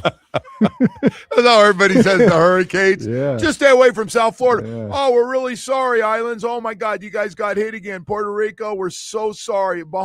Cuba, sorry. Glad Every it wasn't man us. for himself. Yep. Yeah, every man for himself. Speaking of that, Joe, I didn't get my house. did you see that Gracie Hunt is engaged I did. to the son Of Trent. of former Chiefs quarterback Trent Green? Yeah. How about that? Talk about winning the lottery. I was going to Jeez. say Trent Green and the family hit the jackpot there. No, we got the wedding. You're good. You just show up. So Gracie Hunt is going to be the owner of the Chiefs at some point. She's also very good looking too, so it's kind of She got that blonde Barbie doll look, yeah. so he did pretty well for himself. He there. did. Kid did great. Yep. Very happy for him. Very happy. Don't know either one of them, but very happy. I know Trent. Trent's a good guy.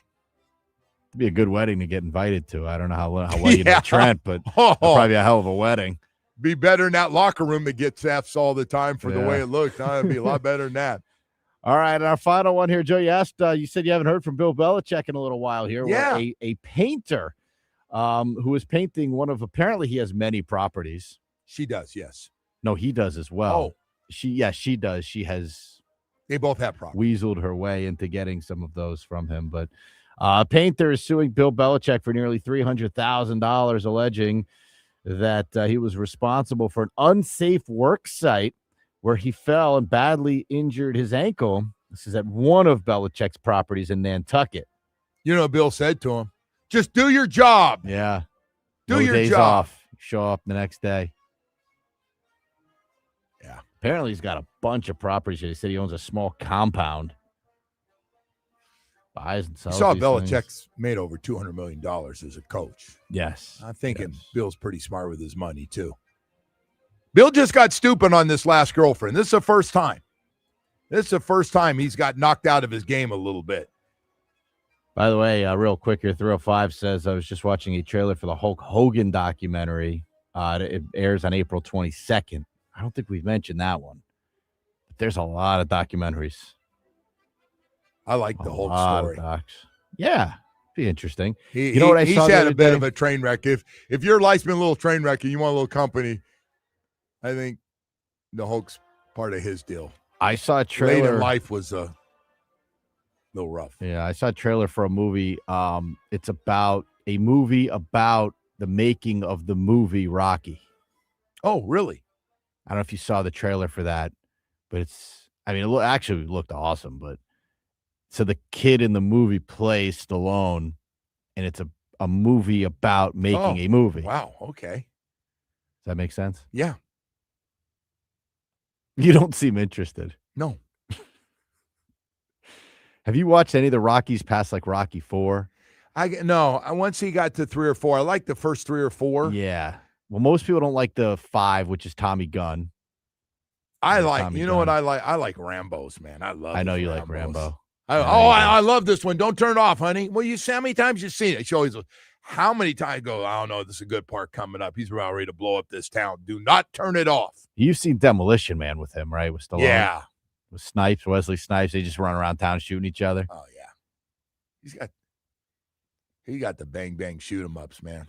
Somebody asked, is 50 Cent the producer for the Hulkster? No, I don't know, but know. he did the Diddy documentary. Oh, 50 Cent. boy. Not a fan. They talk about doing a documentary No. of really disliking somebody. By the way, that's how they should do documentaries. Find somebody You that should hates find the the guy that absolutely despises you and just bring him in. And I feel like 50 Cent is just like, and if you don't like, I like to just come over and say something to me. I'll kick your ass. That's how he feels about it. Yeah, not a fan. Well, Diddy's a violent dude. You may want to be careful. I did ain't gonna mess with him. Be a good battle. No, you got to ain't stop a- the rap battles, though, man. We had another guy go down last night. over Yeah, at, they Hard Rock. They don't mess around when they go to settle stuff. Jeez, Yeah, guy was okay. is he? Yeah, He get shot or he? Yeah, did- he got oh, shot. He did get Yeah. shot. Okay. yeah. Well, we hope he's okay, man. We don't want No, he was okay. They said he's okay. Somebody had to know he was there waiting for him. Whew. It looked like it happened right there in the little loop, like the driveway loop. Oh, no. Been there many a times. No one shot at you, at least. No. You don't have those kinds of beefs. No. I try to say I'm into peace and love. If you got a problem with me, I'm sorry. I goes, apologize. I heard what you've been saying about Tua, and he clips you in a drive-by. Yeah. Sorry, I didn't mean to say that. Sorry, I apologize. Hey, we got the 8 o'clock hour coming up. Kyle Krabs, host of Locked On Fins and NFL analyst for A to Z Sports. We got a lot of stuff to get to, man. We'll talk about with the Miami Dolphins. That's coming up in just a few minutes. So stay with us. We'll be back in just a moment.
E1 Miramar, Miami, Fort Lauderdale. WQAM AM Miami, an Odyssey sports station. The home of champions. Home of the 5-time national champion Miami Hurricanes. The back-to-back Stanley Cup champion Florida Panthers. The 3-time NBA champion Miami Heat. Miami Hurricanes basketball. And now, the new home of the 2-time World Series winner Miami Marlins. Powered by Anajar and Levine Accident Attorneys. Call 1-800-747-FREE. That's 1-800-747-3733. This update is brought to you by Doral Hyundai. You always pay less than a Pricito at Doral Hyundai. Visit us at Doral Hyundai, DoralHyundai.com. Starting with hoops, and the Heat will be in Toronto to take on the Raptors. Tip-off is at 7:30. The game can be heard on 104.3 FM. And last night, Michigan beat UConn 69-63 to win the national championship. Over to the Panthers, who will be in Montreal tonight. The puck drops at 7. The game can be heard on 560 AM. And in baseball, the Marlins fell to the Reds 2-0. Game 2 of the 4-game series is tonight with the first pitch at 6:40 from Lone Depot Park. That game can be heard on 790 AM. And tonight, the Canes will host FIU. Their first pitch is at 6 from Mark Light. The Joe Rose Show continues now. I don't know. I think the Dolphins were wise in understanding my relationships around the league and knowing that I have information that they don't have or can't get. And I think they were smart in taking advantage of that, whether it was through me or through somebody else.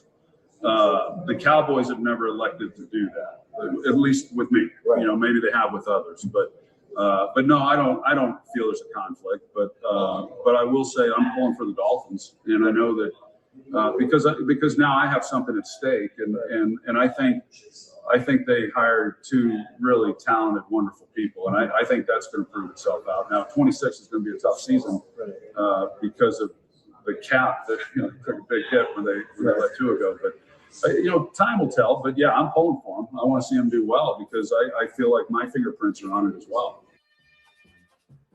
Hall of Famer Troy Aikman there. We're going to head out to the Toyota of Hollywood Hotline. Shop over 2,000 Toyotas on sale at one location. Toyota of Hollywood on 441 between Hollywood and Sheridan. ToyotaofHollywood.com, Joe. All right, Woody, that would be advisor Troy Aikman to the Miami Dolphins. Well, I'll tell you what, that little podcast stirred it up as we bring in Kyle Krabs, the host of Locked On Fins and NFL analyst for A to Z Sports. And good morning, Kyle. What do you think of Troy Aikman, man? A little shot at Dallas in there for Jerry Jones, and then said, hey, man, I'm all in on the Dolphins, and I'm sure a lot of Cowboy fans are going, you left us, bro. What are you doing helping them, man? Anyway, yeah. What do you think? I think the Troy Aikman dynamic for this team is really interesting because it's really kind of off the beaten path of what they've tried, and I think there is value that Troy's brought, and obviously he said it himself. His reputation and his decisions and his name are attached to this build in Miami, so he has that vested interest, and I think it'll be interesting to see if we get any idea what formalities are involved with his consulting and what that looks like or not, or if he's just kind of a guy who is kind of there in the background. He said in that same interview he'll be in Miami and in the building for the draft at the end of the month. So that's kind of the next step for us getting an idea of how often Troy will be around. Yeah. He's a Monday Night Football guy. It's just, hey, God bless him, man. The league has signed off on he and Brady doing all this stuff. It's just kind of strange one. But I'm with you, man. I think his comments on Monday Night Football against the Steelers, he really helped this team with his, I thought he was a little stronger than Troy usually is with his comments on the head coach as well as the quarterback. And I think it had an impact, starting with that and then whatever his relationship is to next thing you know, part of the interview process is as well. So anyway, besides all that stuff, we got the mock drafts are out, and you broke them down nicely. I saw your stuff yesterday, whether it's McCoy or Lemon or Delane or Maui Noah, Downs, Carnell, Tate could be in there. Is there one that if you stay at 11, and I know you haven't seen their board, and we got holes everywhere. You can't go wrong if you get an impact guy at 5 or 6 different positions. What would you like to see him reach out, though, knowing what the depth of this draft is? What would be your position and player?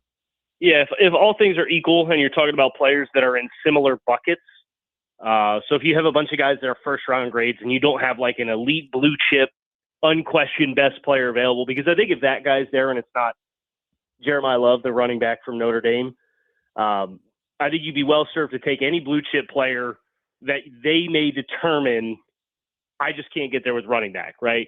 But if you're talking about a bunch of guys that are all in the same bucket of grades, all first-round grades, I think there's probably some safeties that will be there early that they like, but I think that's a deep group. I think it's a deep group at wide receiver when you think about the top of the wide receiver chart. I think these offensive linemen and pass rushers are going to go fast, Joe, and I think you've got a better chance at seeing an appropriate valued player in the offensive line, whether that is Maui Noah as a tackle that they could play inside a guard for a year and then kick out and play right tackle long term, whether that's Olavide Vega-Ioane from Penn State, who's a natural guard, and that would be a little bit untraditional for how, John Eric Sullivan's old team, the Packers, have kind of gone about constructing an offensive line, but I think he's up there as the best players available, and I think he's a really clean projection to the league.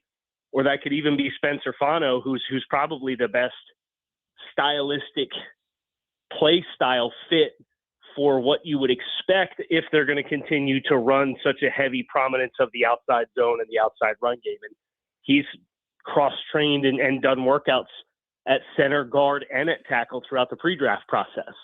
So that offensive line block for me is, I think, where I look at where is their value at the top, where is there probably not the same amount of value on day two that you feel like is going to make it there, because you could tell me we have 10 offensive linemen that go in the top 40, and I think it's a not unlikely outcome. Wow. And if that's the case and you skip at 11 and 30, who's going to be there waiting for you at 43? Yeah. And that's where I think that conversation gets a little uncomfortable.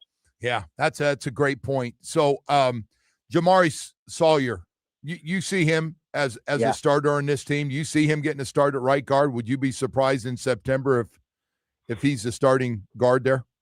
I would not be surprised.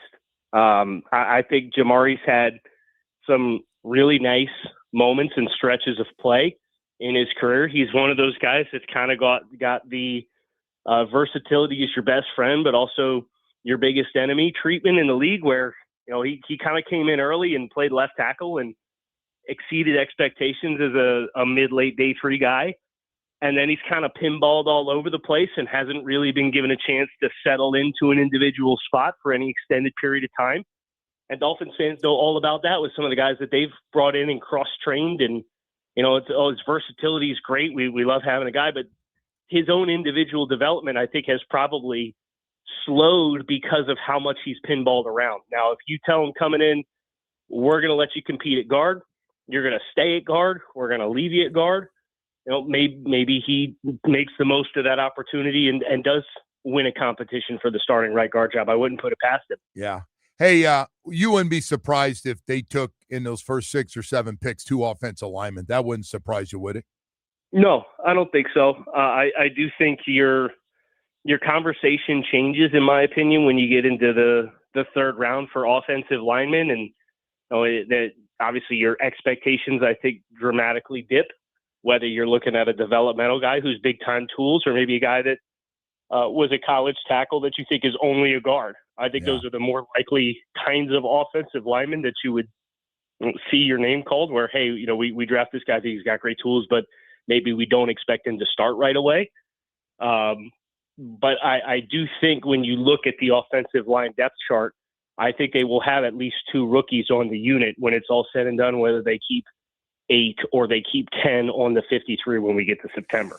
Hey, Kyle, is it just me, or do you feel the same way that 30th pick, and I feel like the NFL feels like this a little bit, John Eric Sullivan could be looking to see if anybody's in love there in the second round early on and is concerned somebody might grab their guy, that somebody might try to make a trade with the Dolphins on that 30th pick. Do you see that potentially happening? Yeah, I think what's interesting with that is obviously you're leveraging the 5th-year option on the first-round contracts. What they brought in Ty Simpson or it's reported they brought Ty Simpson in for a 30 visit. And so are they posturing some level of interest there to kind of drum that up? Because I think that's your best chance, right? Is if the Jets and Arizona don't take him the first, or in the Jets case, the second time around at 2, 3, and 16, and then Cleveland passes at 24, you could say, hey, if you want to come up and get your quarterback and get your fifth year option, we're open for business. Yeah. And maybe you can drop down a few spots and get into the mid-30s. And I love those picks in the mid-30s, Joe, because everybody goes home after Thursday night. They come back into the building on Friday. They restack their board. They assess what's left. And you get a ton of business and trade offers if you're in those first 6 or so picks in the second round, because everybody went home and slept on it and came back and they say, hey, we got a chance to go get this guy. Yeah. We think we can really make a difference. So if you go from 30 to the middle 30s and early in the second round, you might get a better offer to trade down on Friday evening than you got to move down on Thursday night from 30 to 35 or 34, hypothetically, whatever it is. So I think that is a really interesting kind of pivot point. What talent is left when you get to 30? Or is it in a bucket where it's deep enough that you think you can kick back and still get a similar caliber player? And if it is, well, the hard part might be getting the interest at 30 as compared to if you were going to try to double dip it.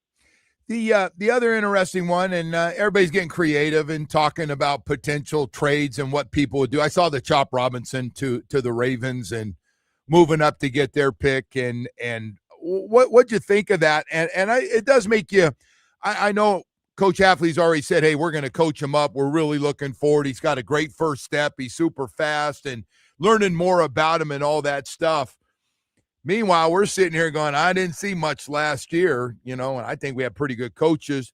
I'm curious what you thought of that potential trade.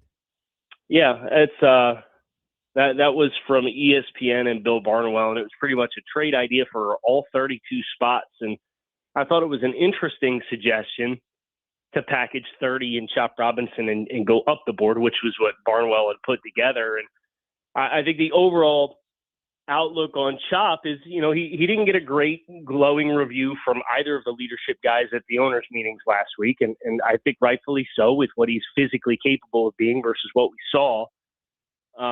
He's got to take a big leap. And I will say, if he ends up having a similar season this year that he had last year, I think that noise and drumbeat is only going to get louder, because it's a GM that didn't pick you and a coach that didn't choose you from the draft process perspective.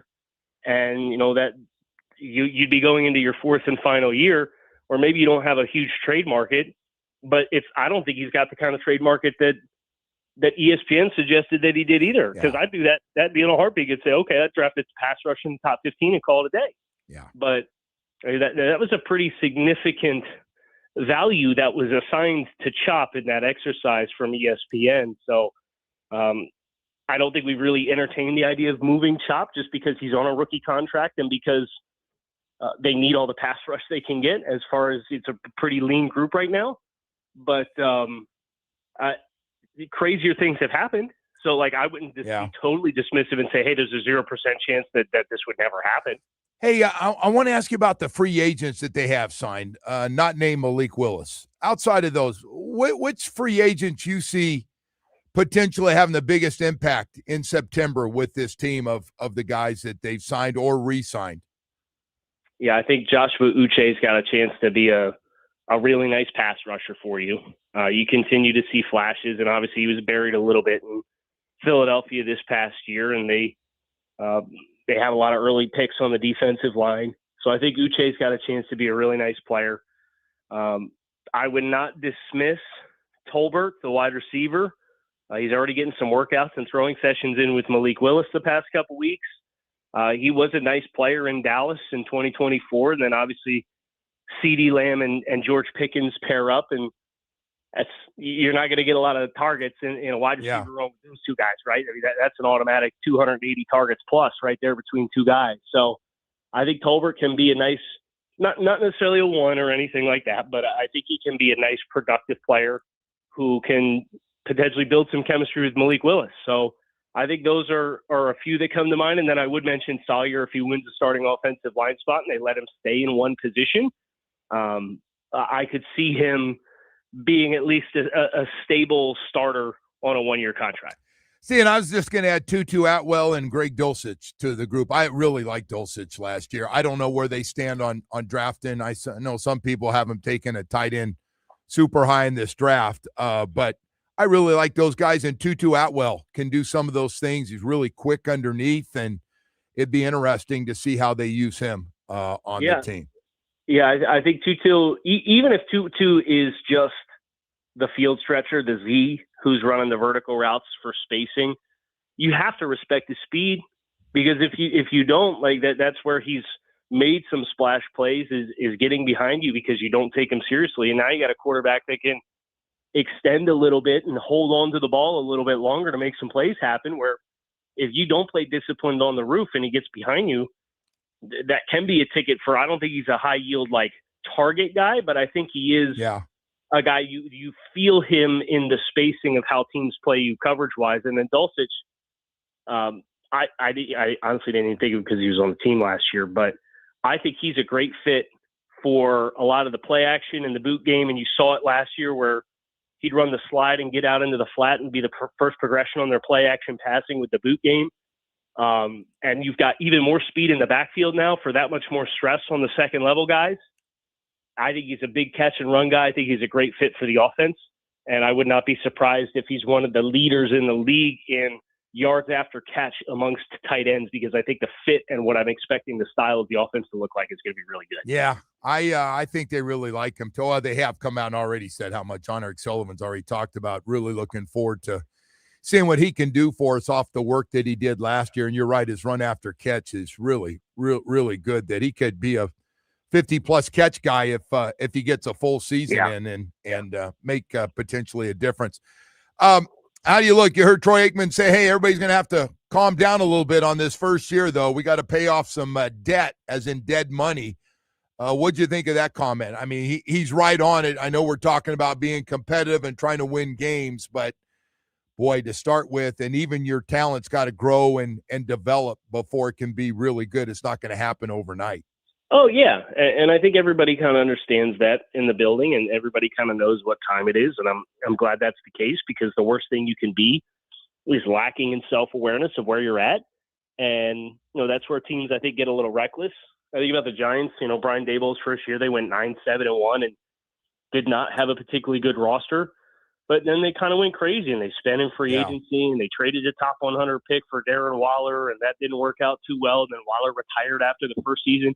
And they regressed massively, because I thought their process went out the window, because they got a couple extra wins with some good situational football stuff. So I think kind of the self-awareness of, hey, man, 60% of our salary cap payrolls from past debts for players who aren't on the team, and then, the former starting quarterback. The writing's on the wall. Everybody kind of knows what time it is. So I appreciated the honesty there that, it'll be a tough year, but, the storylines that you'll get out of it and the foundational stuff, it can be a great launch point for what's next if you go about it the right way. Hey, we got into this just for a second here. I'm running super late because I get you going here and I destroy the format. Ty Simpson, I'm not interested if he's around at 30 to actually grab. We just have too many needs on this team, and we've already picked up a quarterback that they like a lot. I'm not saying they don't take a quarterback later on in the draft, but not with the 30th pick. Yes or no? You with me or no? I'm with you, and I would actually go as far as 43, where now that I've started finalizing and stacking my personal board and putting it all together, Ty for me is in the 50s. So I mathematically speaking, there's going to be guys that I feel like are better values, even if the NFL drafted exactly off of my personal rankings. And I know they don't care about my rankings. No. But, for Ty being that far down, I don't think he'd be the right kind of value proposition at pick 43 either. And I understand the value, the positional value of it. But, I got a second round grade on him. But he will not be my best available player 43. Sounds good. Kyle, thank you so much, bud. Appreciate it as always. Thank you. Of course. Good talking with you, Joe. All right, Kyle Krabs, host of Locked On Fins, NFL analyst for A to Z Sports. Got to tell you real quickly about Dr. Barry. Hey, Dr. Barry, thank you, man, for all the great work you've been doing. Man, I got a lot of guys I know right now really struggling, man, for a lot of different reasons. A lot of mental health stuff is for real for men. and guys trying to figure the whole thing out, get back on the road. They've gone through some hard times, either in marriage or jobs or both, or just down and out, and just can't get back up by yourself like you used to, man. Happens. Drugs get involved, depression, alcohol, you name it, man. It all kicks in. You got a problem. But hey, man, if your mental health does need a comeback season, boy, Recovery Unplugged can sure help you. Recovery Unplugged Behavioral Health is here to help you with a beautiful mental health residential program right here in Fort Lauderdale. They've helped over 20,000 people nationwide with expert care, music-based healing, innovative treatments like ketamine therapy for depression, anxiety, and trauma. Make this the year you put yourself first. Call 954-737-4508 or visit recoveryunplugged.com. New year, new you. Recovery Unplugged, heal out loud.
an accident in Miami-Dade along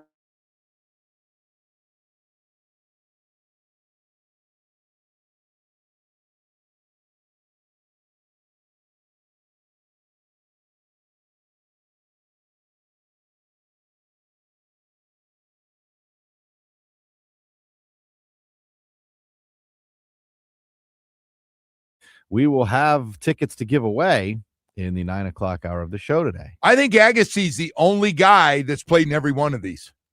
You may be right. Remember, he that. played with his wife. Yep. She was in. She's great, one of the great female tennis players of all time.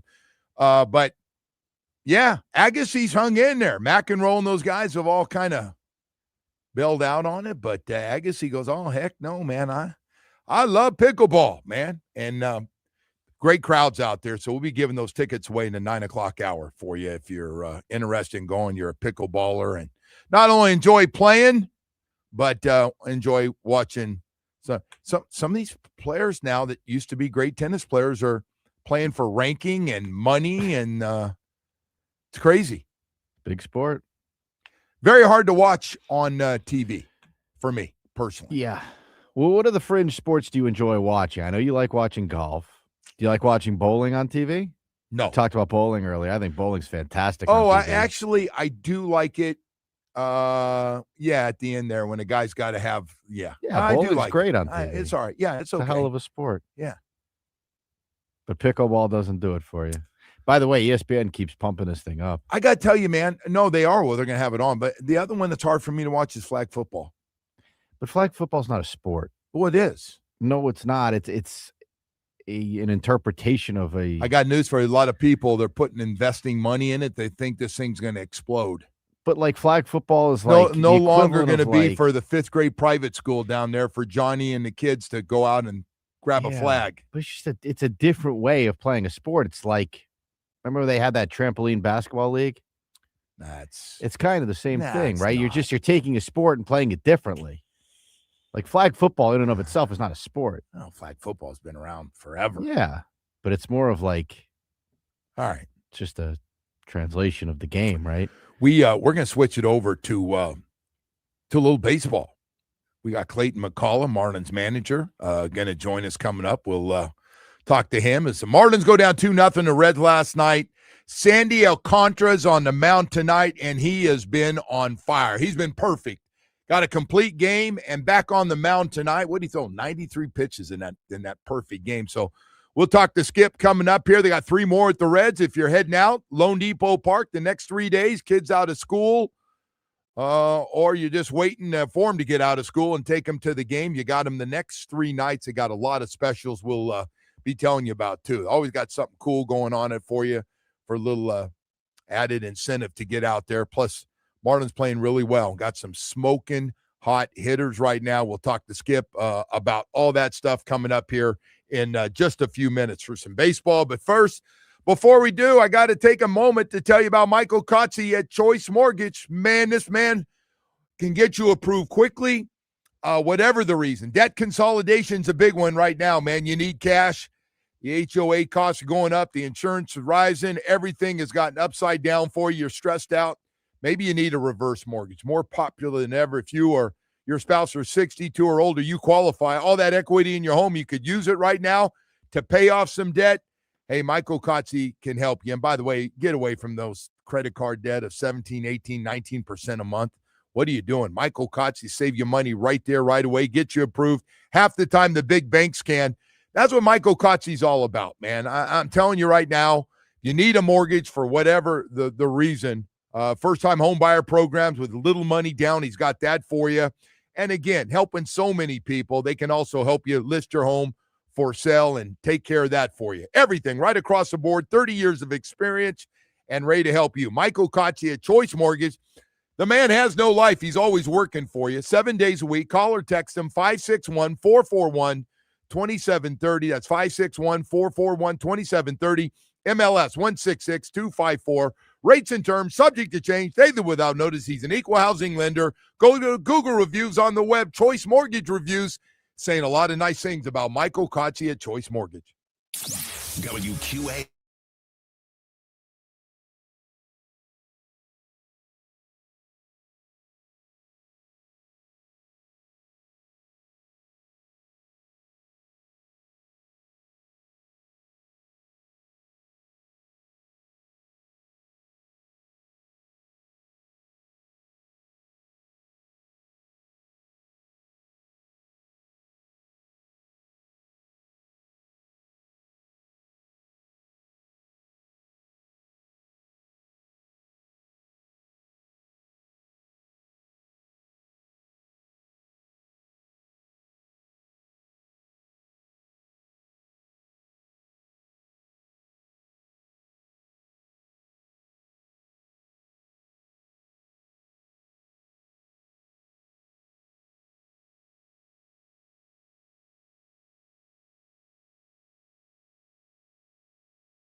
Also, heavy delays continue due to an accident in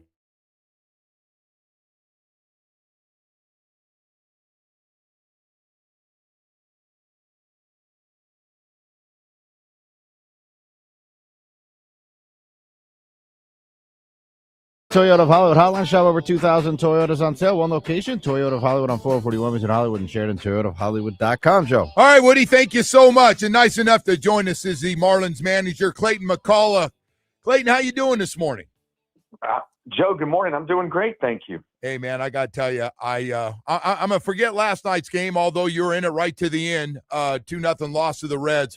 But that Yankee game had a little bit, seriously, of everything, starting with your closer starting the game so he could leave early to get home for the birth of his child. That was a wild one. And then the great comeback, of course, in the eighth inning, a couple of huge hits for your team.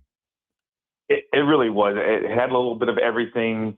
And, this past weekend, results didn't go our way, losing 2 out of 3. But like you said, Joe, that Sunday we had rain delay and some change with the pitching based on some unique circumstances. And you go down in that game, and our guys hung in there and clawed back and got some guys of our bullpen this weekend. But really just showed a lot of character to be able to come back on the road like that and get one in the finale. Well, you're going through a little bit of everything. Got some guys off to great starts, and none better than your ace, Sandy Alcantara. He's been perfect. Got a complete game early in the season, which was just great. 93 pitches.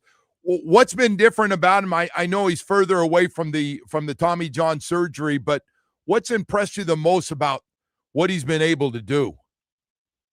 I think watching his first 2 starts that have been so efficient he's back. He's executing at a level that he and many that have watched him pitch at a high level for so long are accustomed to. So he's accessing his zone more frequently. His misses are smaller.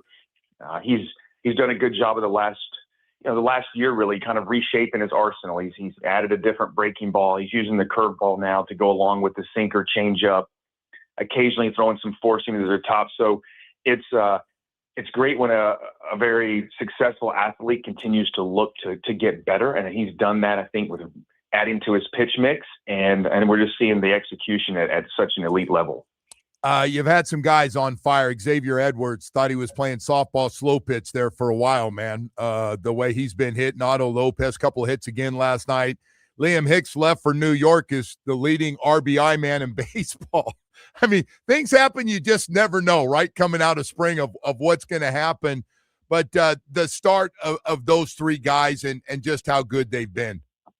Yeah, Xavier, he's such a good player. He's dynamic as he can offensively.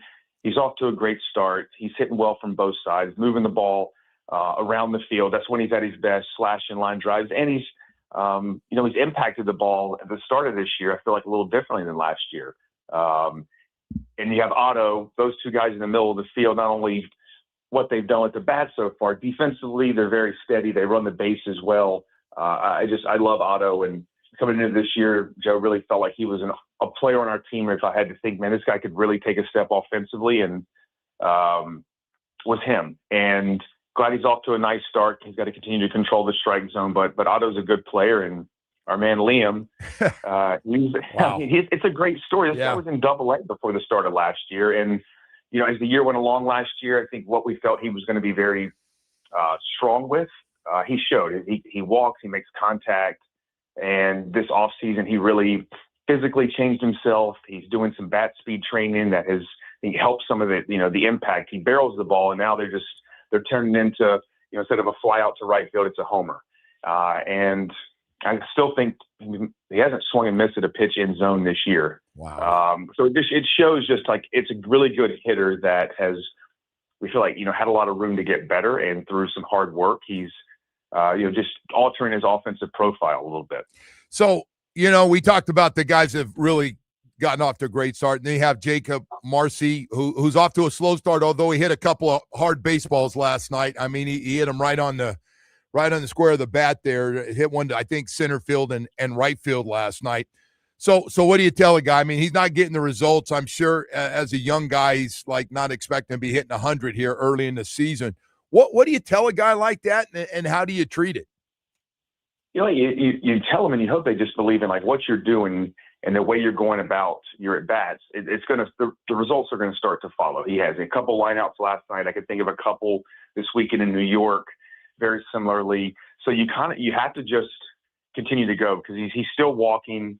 Like the at bats have been fine. He just isn't getting results, and he goes 4 for 4. He's going to look up at the scoreboard at this early stage of the season, right? And things have changed drastically. So it's very common for guys to not get results and try to overhaul, change a whole lot. Jacob, he's just going to need to stay the course and continue to put together good at bats. He's too good for some of these hits to not start falling.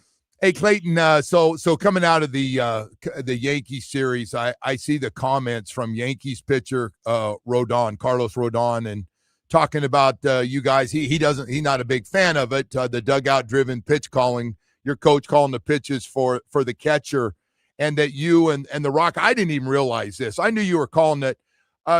What are your thoughts on that development? And they said it hurts young catchers that they can't call their own, and I'm thinking, I don't know about that, man. I kind of like my guy that's got information over there making the calls for him to help him out. What? Just talk about that a little bit. Yeah, I mean, when we made that decision last year to roll this out at the major league level and really be the first team that's going to call every pitch in the dugout, we knew there was going to be potential, backlash or disagreement, outside of our group, and that was fine. That was never going to be the reason why we did or didn't do it. So appreciate everyone has an opinion on how they view things. We just think that for us, it's the best way for us to get the most out of our pitchers and for us to suppress runs. And on the catcher front, they just have so many things on their plate. It was a way to give them some extra bandwidth to go work on their hitting, work on your defense. We have pitching coaches that have all this information, know our pitchers very well because of the time they spend with them, and put together a game plan and lean on their strengths. And our catchers still have to have the ability to, know where to target and, feel the emotional part of the game and be able to have the soft skills that are required of that position. We're just changing the delivery of where that pitch comes from and not trying to ask them to spend, an absorbent amount of time during the day getting ready to call a game when we have this information that, our coaches are very well prepared with and have the ability to use it there. Let's do it. Hey, Clayton, is there time for your pitcher, especially a veteran pitcher, to shake it off if he feels real strongly about, a 2-2 count and how to get a guy out, or is there not enough time, or he's kind of stuck and everybody's on the game plan? No, pitchers still have the ability to shake. And I mean, for the pitcher now with the pitch comm this era, it's not any different for them. They hear a pitch come in and they can either choose to go with it or shake to something else. It's just starting from a different place.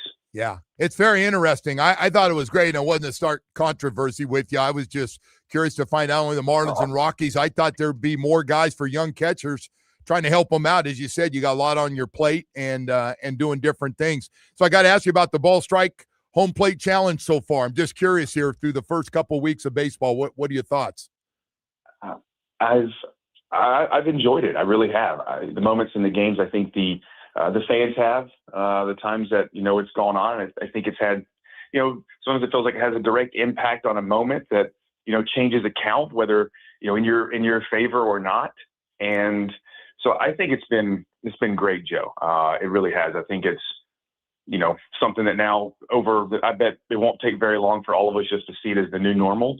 And it's just kind of part of things. And so we're adjusting to it. Yeah. But I think that the players now, it's just starting to feel somewhat normal, and it does give them some say within a game to take a shot if they think the call was, not correct. Clayton, I was kind of against it. I told you I love it now. I love it because it happens so quickly, number one.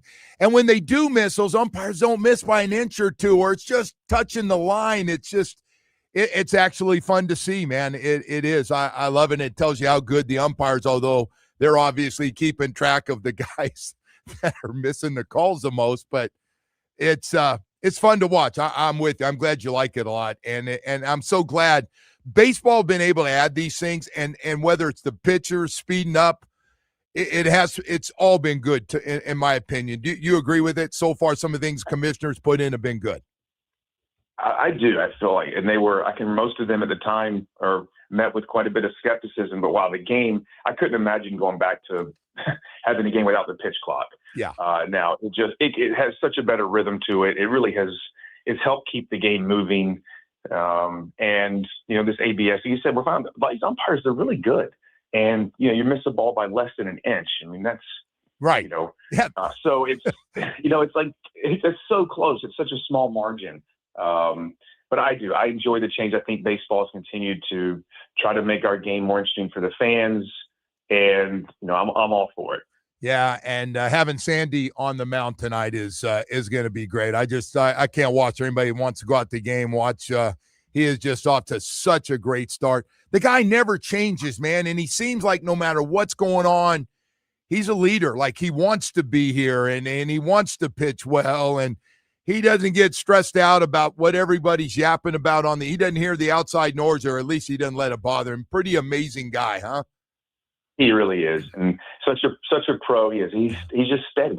He's gonna, on his day, he's gonna be prepared, and he's gonna go out there and he's gonna compete. And we always feel like we have a chance to win when Sandy takes the mound, and then when his start's over, Joe, it's right back to it.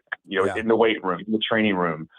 So he's very disciplined, and it's no accident that he's been as successful as he has.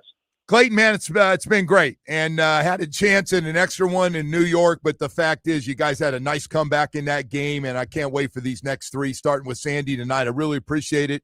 Clayton is always coming on with us. Always appreciate it. Thank you. Great to speak with you again, Joe. All right, Clayton McCollum, Marlins manager, joining us. 3 more games against the Reds coming up, and Sandy's on the mound tonight. That's just got low-scoring game written all over it. Bring the bats out tonight, though, guys. Give him a couple runs, man, early in the game. Let that man work. Let that man work coming off a complete friggin' game, man. We don't say that very much in baseball. We got to go to break here. We'll be right back after this 9 o'clock hour.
New members can win up to $5,000 in free play. Join the fun at the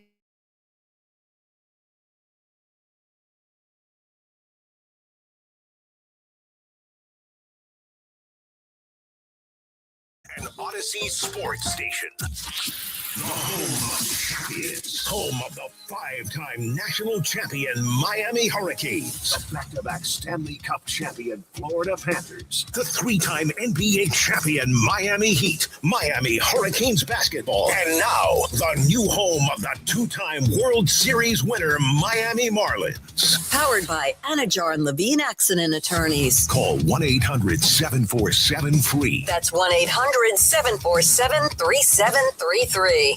This update is brought to you by Doral Hyundai. You always pay less than your pricito at Doral Hyundai. Visit us at Doral Hyundai, DoralHyundai.com. Starting with hoops and the Heat will be in Toronto to take on the Raptors. Tip-off is at 7:30. The game can be heard on 104.3 FM. And last night, Michigan beat UConn 69-63 to win the national championship. Over to the Panthers, who will be in Montreal tonight. The puck drops at 7. The game can be heard on 560 AM. And in baseball, the Marlins fell to the Reds 2-0. Game 2 of the 4-game series is tonight with the first pitch at 6:40 from Lone Depot Park. The game can be heard on 790 AM. And tonight, the Canes will host FIU. Their first pitch is at 6 for Mark Light. And Joe, we have a giveaway. We got a lot of pickleballers out there, man. Go ahead, speak to the pickleballers there, brother. To the pickleball community. We have the Pickleball Slam. It's growing every day. Pickleball Slam 4. So this is the 4th installment of this one. It'll be Andre Agassi, Anna Lee Waters, Jeannie Bouchard, and James Blake at Hard Rock Live on April 15th. We'll go caller number 5, 305-567-0560. There you go. And even if you're not a pickleball fan, you can't screw up a night at the Hard Rock, right? No, you really can't. Unless you're that rapper. But you go in there, yeah, well, hopefully. But the food's great. You turned me on to that steakhouse, man. What a night. Oh, yeah, Council Oak is fantastic. Yeah. But the slot machines, I wish they get hot again. Guy myself, I got to tell you, that wife of mine, she's just ice cold right now. Really? And those dollar machines, Would you know if she won the jackpot? Like, would she alert you or share the So money the problem is, if she doesn't win a big enough one, she throws it all back in. Really? Like if she wins, she just keeps playing 80 or 100. That's like no, because she sees the big ones up there, and spin the wheel. And so she's like the player that De Niro talks about in Casino, the one that just keep them playing as long as possible. She just and it usually 99% time she has fun doing it, but it ends the same way where she goes, "All right, I'm out. Are you going to give me more money?" And I go, "No." Can't be greedy, man. No. You take your winnings when you can. I say, we could just go over there in the middle there and have a drink or two now if you want and check everything out. But anyway, so we got a lot of people going to want to go to that, Woody. That thing will be great. And so anyway, we'll get to that, get a winner on that. Meanwhile, congratulations to Michigan and the transfer portal at its best. Got a group of guys, not only all transfer portals, all the starters for Michigan, but they played together, played the game the right way, and were clearly the best team in this tournament. Clearly the best team. And by the way, in the bigger picture, congratulations to the Big Ten. And the only reason I really like the Big Ten winning these two, so I didn't have to hear about the SEC. Seriously. So Indiana and Michigan. Indiana wins the football championship. Michigan now wins the basketball championship. And I hope people aren't doing the transfer portal hating, because I got news for you. All the big conferences are all spending lots of money on their football and basketball program. That's what is going on right now and what everybody's doing, just so everybody knows out there. I am not a hater for somebody. They happen to look at all the schools that do the transfer portal, and it's a disaster. Guys either don't play very well or don't want to buy into being a team guy and fitting in and don't like their role, and it's a mess, and they can destroy teams, just destroy teams. These guys played together, and Woody's telling me earlier today that we got a couple of these guys are NBA guys in the first round. So good. Talking about Michigan? Yeah, good stuff for Michigan. They got us taken. One of those drafts had us taken. Lundenberg. I'm saying his name right, but They had us taking that guy from last. The guy who's playing hurt. Yeah. He's tough, bro. Playing hurt. Yes, he like did. That. He wasn't himself. Didn't look great in the first half of the game last night. But hey, man, they still won. Yeah. They still took care of business. And to Dan Hurley's team, those guys, they played their butts off. They didn't get embarrassed. They were going, hey, scrappy. man, don't get Arizonaed in this bad boy. Let's stay in this thing. That big dude on Michigan, that 7-footer was the difference in that game. Man, he was blocking shots and rebounding. They were good in the paint, and they made a lot of free throws last night. We got another Michael, by the way, won today. So we've had back-to-back Michaels, different spellings, but this was a Michael from Delray Beach. Okay. So that's our winner. We'll have more tickets tomorrow. Well, I got to tell you, I am amazed at the amount of people playing that sport. Yeah. And I just went over walking at the park one day over there, and I walked by just to see it a little bit, and they were all staring at us like I was trying to take their court. My wife and I were going to bowl them off the court. I go, no, I just want to see it, see you guys play, see how it is. But no, I'm just not interested. I see them playing every time. No, they're everywhere, man. Courts over there, man. They're on the weekend. Yeah. You can't find empty court anywhere all day. People love playing. They had a problem over at Plantation. You'll love this. The locals were mad that so many people, because there's a shortage still of these pickleball courts, that they were coming from all over Broward County to play on our Plantation courts. And the Plantation people were upset, calling them out. Are you a Plantation resident? Close enough, or whatever they say. They're having problems. Going, man, this sport. Jeez. Crazy. Good for them. We talked a lot about the fringe sports today, man. We talked flag football, bowling, a little bit of everything. We didn't talk a lot Billiards. about it. We didn't talk. I just started. I suck at golf. Ping That's pong. the only thing I brought up is I suck because the at Masters golf. are starting. Yeah. Masters, cool. Terrible. Good event. Terrible at golf. Just. I wonder how the PGA event will be down here. I'm kind of interested about, see how that, because I remember last time it was here, it was like, how about that was like Tiger and Phil. Well, the Cadillac Championship, first of all, it was an invite to the best players, and the highest ranked players were invited. Second of all, it was Tiger and Phil and some classics, some all-time classics playing together. I was out there for NBC on a Saturday and Sunday, and they just went back and forth. And they were hitting shots, both aggressive guys, and that's back when you either like Phil or Tiger in their prime. Good chance Tiger makes his return? No. It's like 3 weeks. He'll be out of rehab by then. I just think he's got physical problems, man. I think the physical problems are causing a lot of the addiction problems, man. If he's taking all these painkillers, and he's it is a sad story. Yeah, it is, man. There's nothing. Hopefully he bounces. No, I'm being serious. It would be cool to see him play again. I think his best shot. This is just me because he's 50 now. Tiger hit the senior tour, man. By the way, they would love to have him out there. That doubles the crowd by Tiger, huh? I don't know if he's a senior tour guy. We'll see. He said he's. I know he likes that indoor golf thing he's running. Said he was going to play in the big tournaments for the. I think he was going to try to play in the senior U.S. Open, if I'm not mistaken. They were bummed out. Those guys, man, we could use Tiger on this thing. We got juice it up a little bit. We got Twitter videos of Dolphin players walking in day one of offseason. We got a new sheriff in town. Yeah, we got a new sheriff. So the videos are starting to surface with we'll see who shows up today. I guess then most of the people show up, right? This is voluntary, though, isn't it?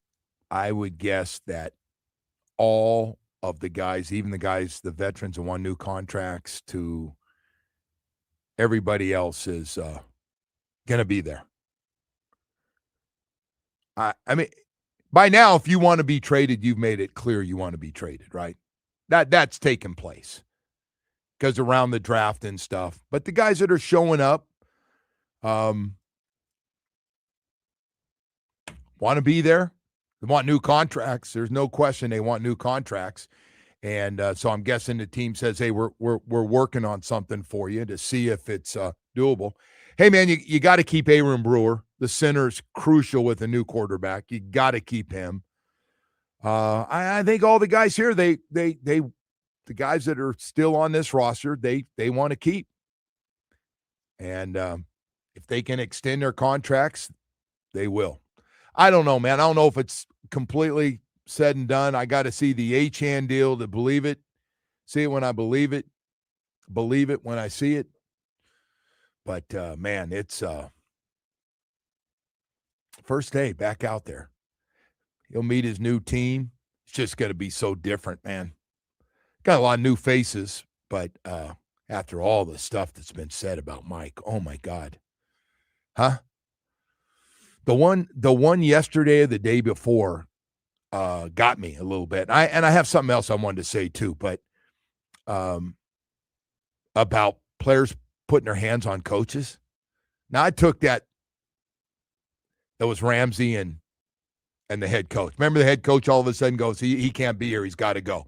He ran up there to Chris Scott. You got to get rid of Jalen Ramsey. Ramsey's got to go.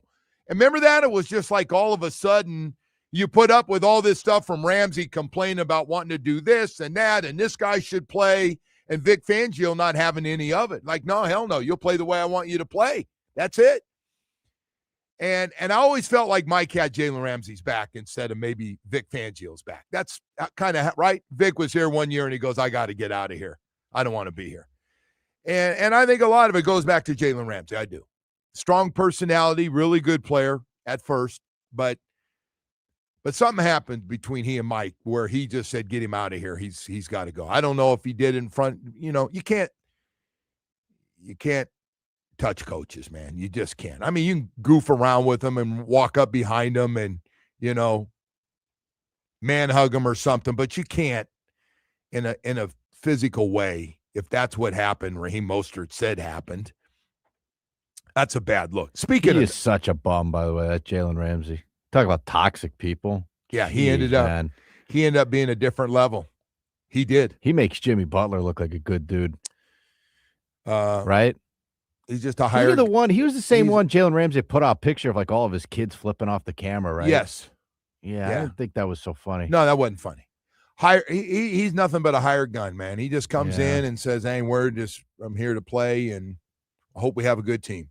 He did win a Super Bowl with the Rams. Hey, so the other one, did you see the UD stuff? Somebody sent me last night this UD stuff. I hope Omar has a chance to see it, how much those teams partied. They had parties in every city. They were going to parties, and D. Wade had a party, and UD's calling everybody out. And all they did was win. It just got back to this party thing. Like, if you party, you can't win. No. It's a very original take by Omar, though. Because he thinks now that he's part of the party scene, he thinks that, like, we're the only city that does this Monday, Tuesday, Wednesday. He's not partying the way those guys party. Probably not. No. Probably not to the Those guys get after it. I mean, he can try. Sounds like he's a good strip club guy. Let's go back to what Channing said. He's right.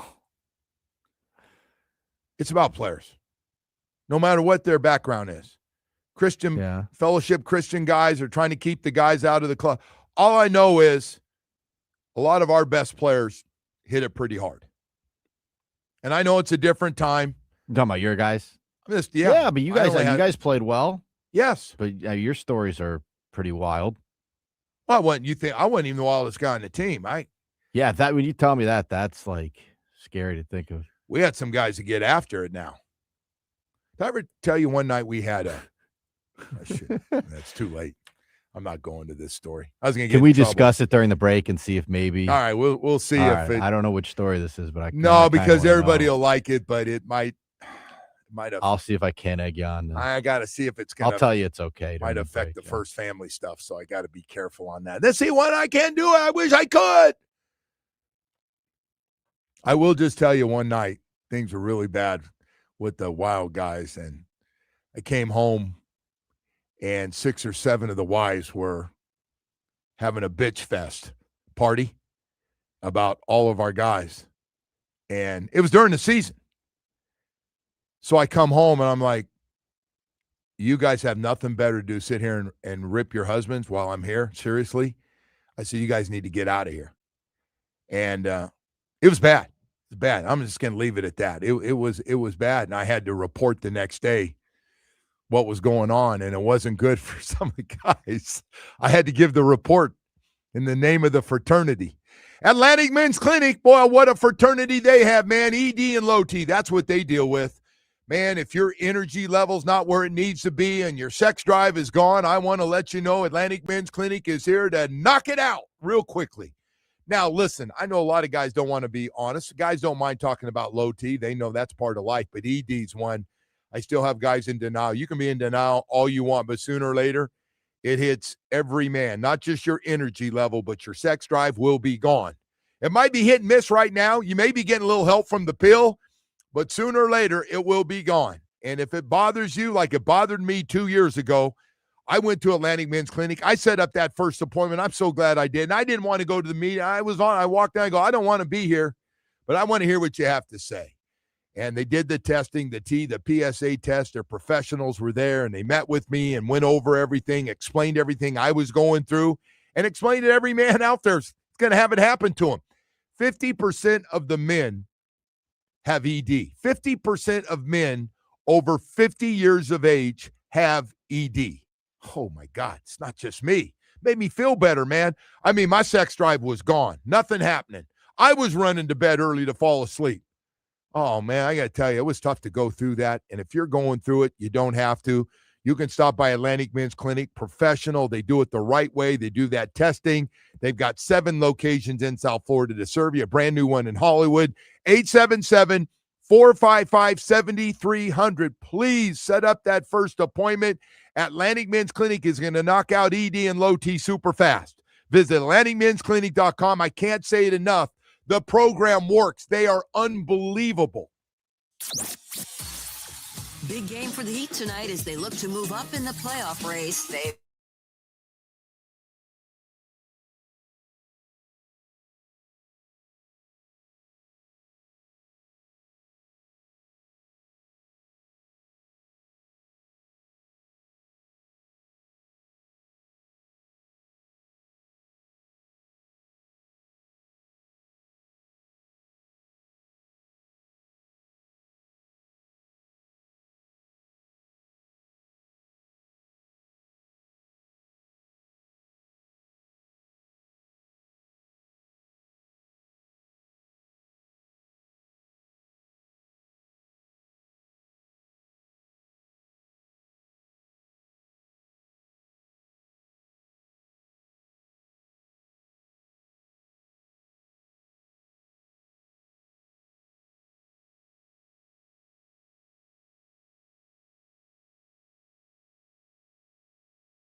TuneIn apps. Brought to you by Wild Fork Meat and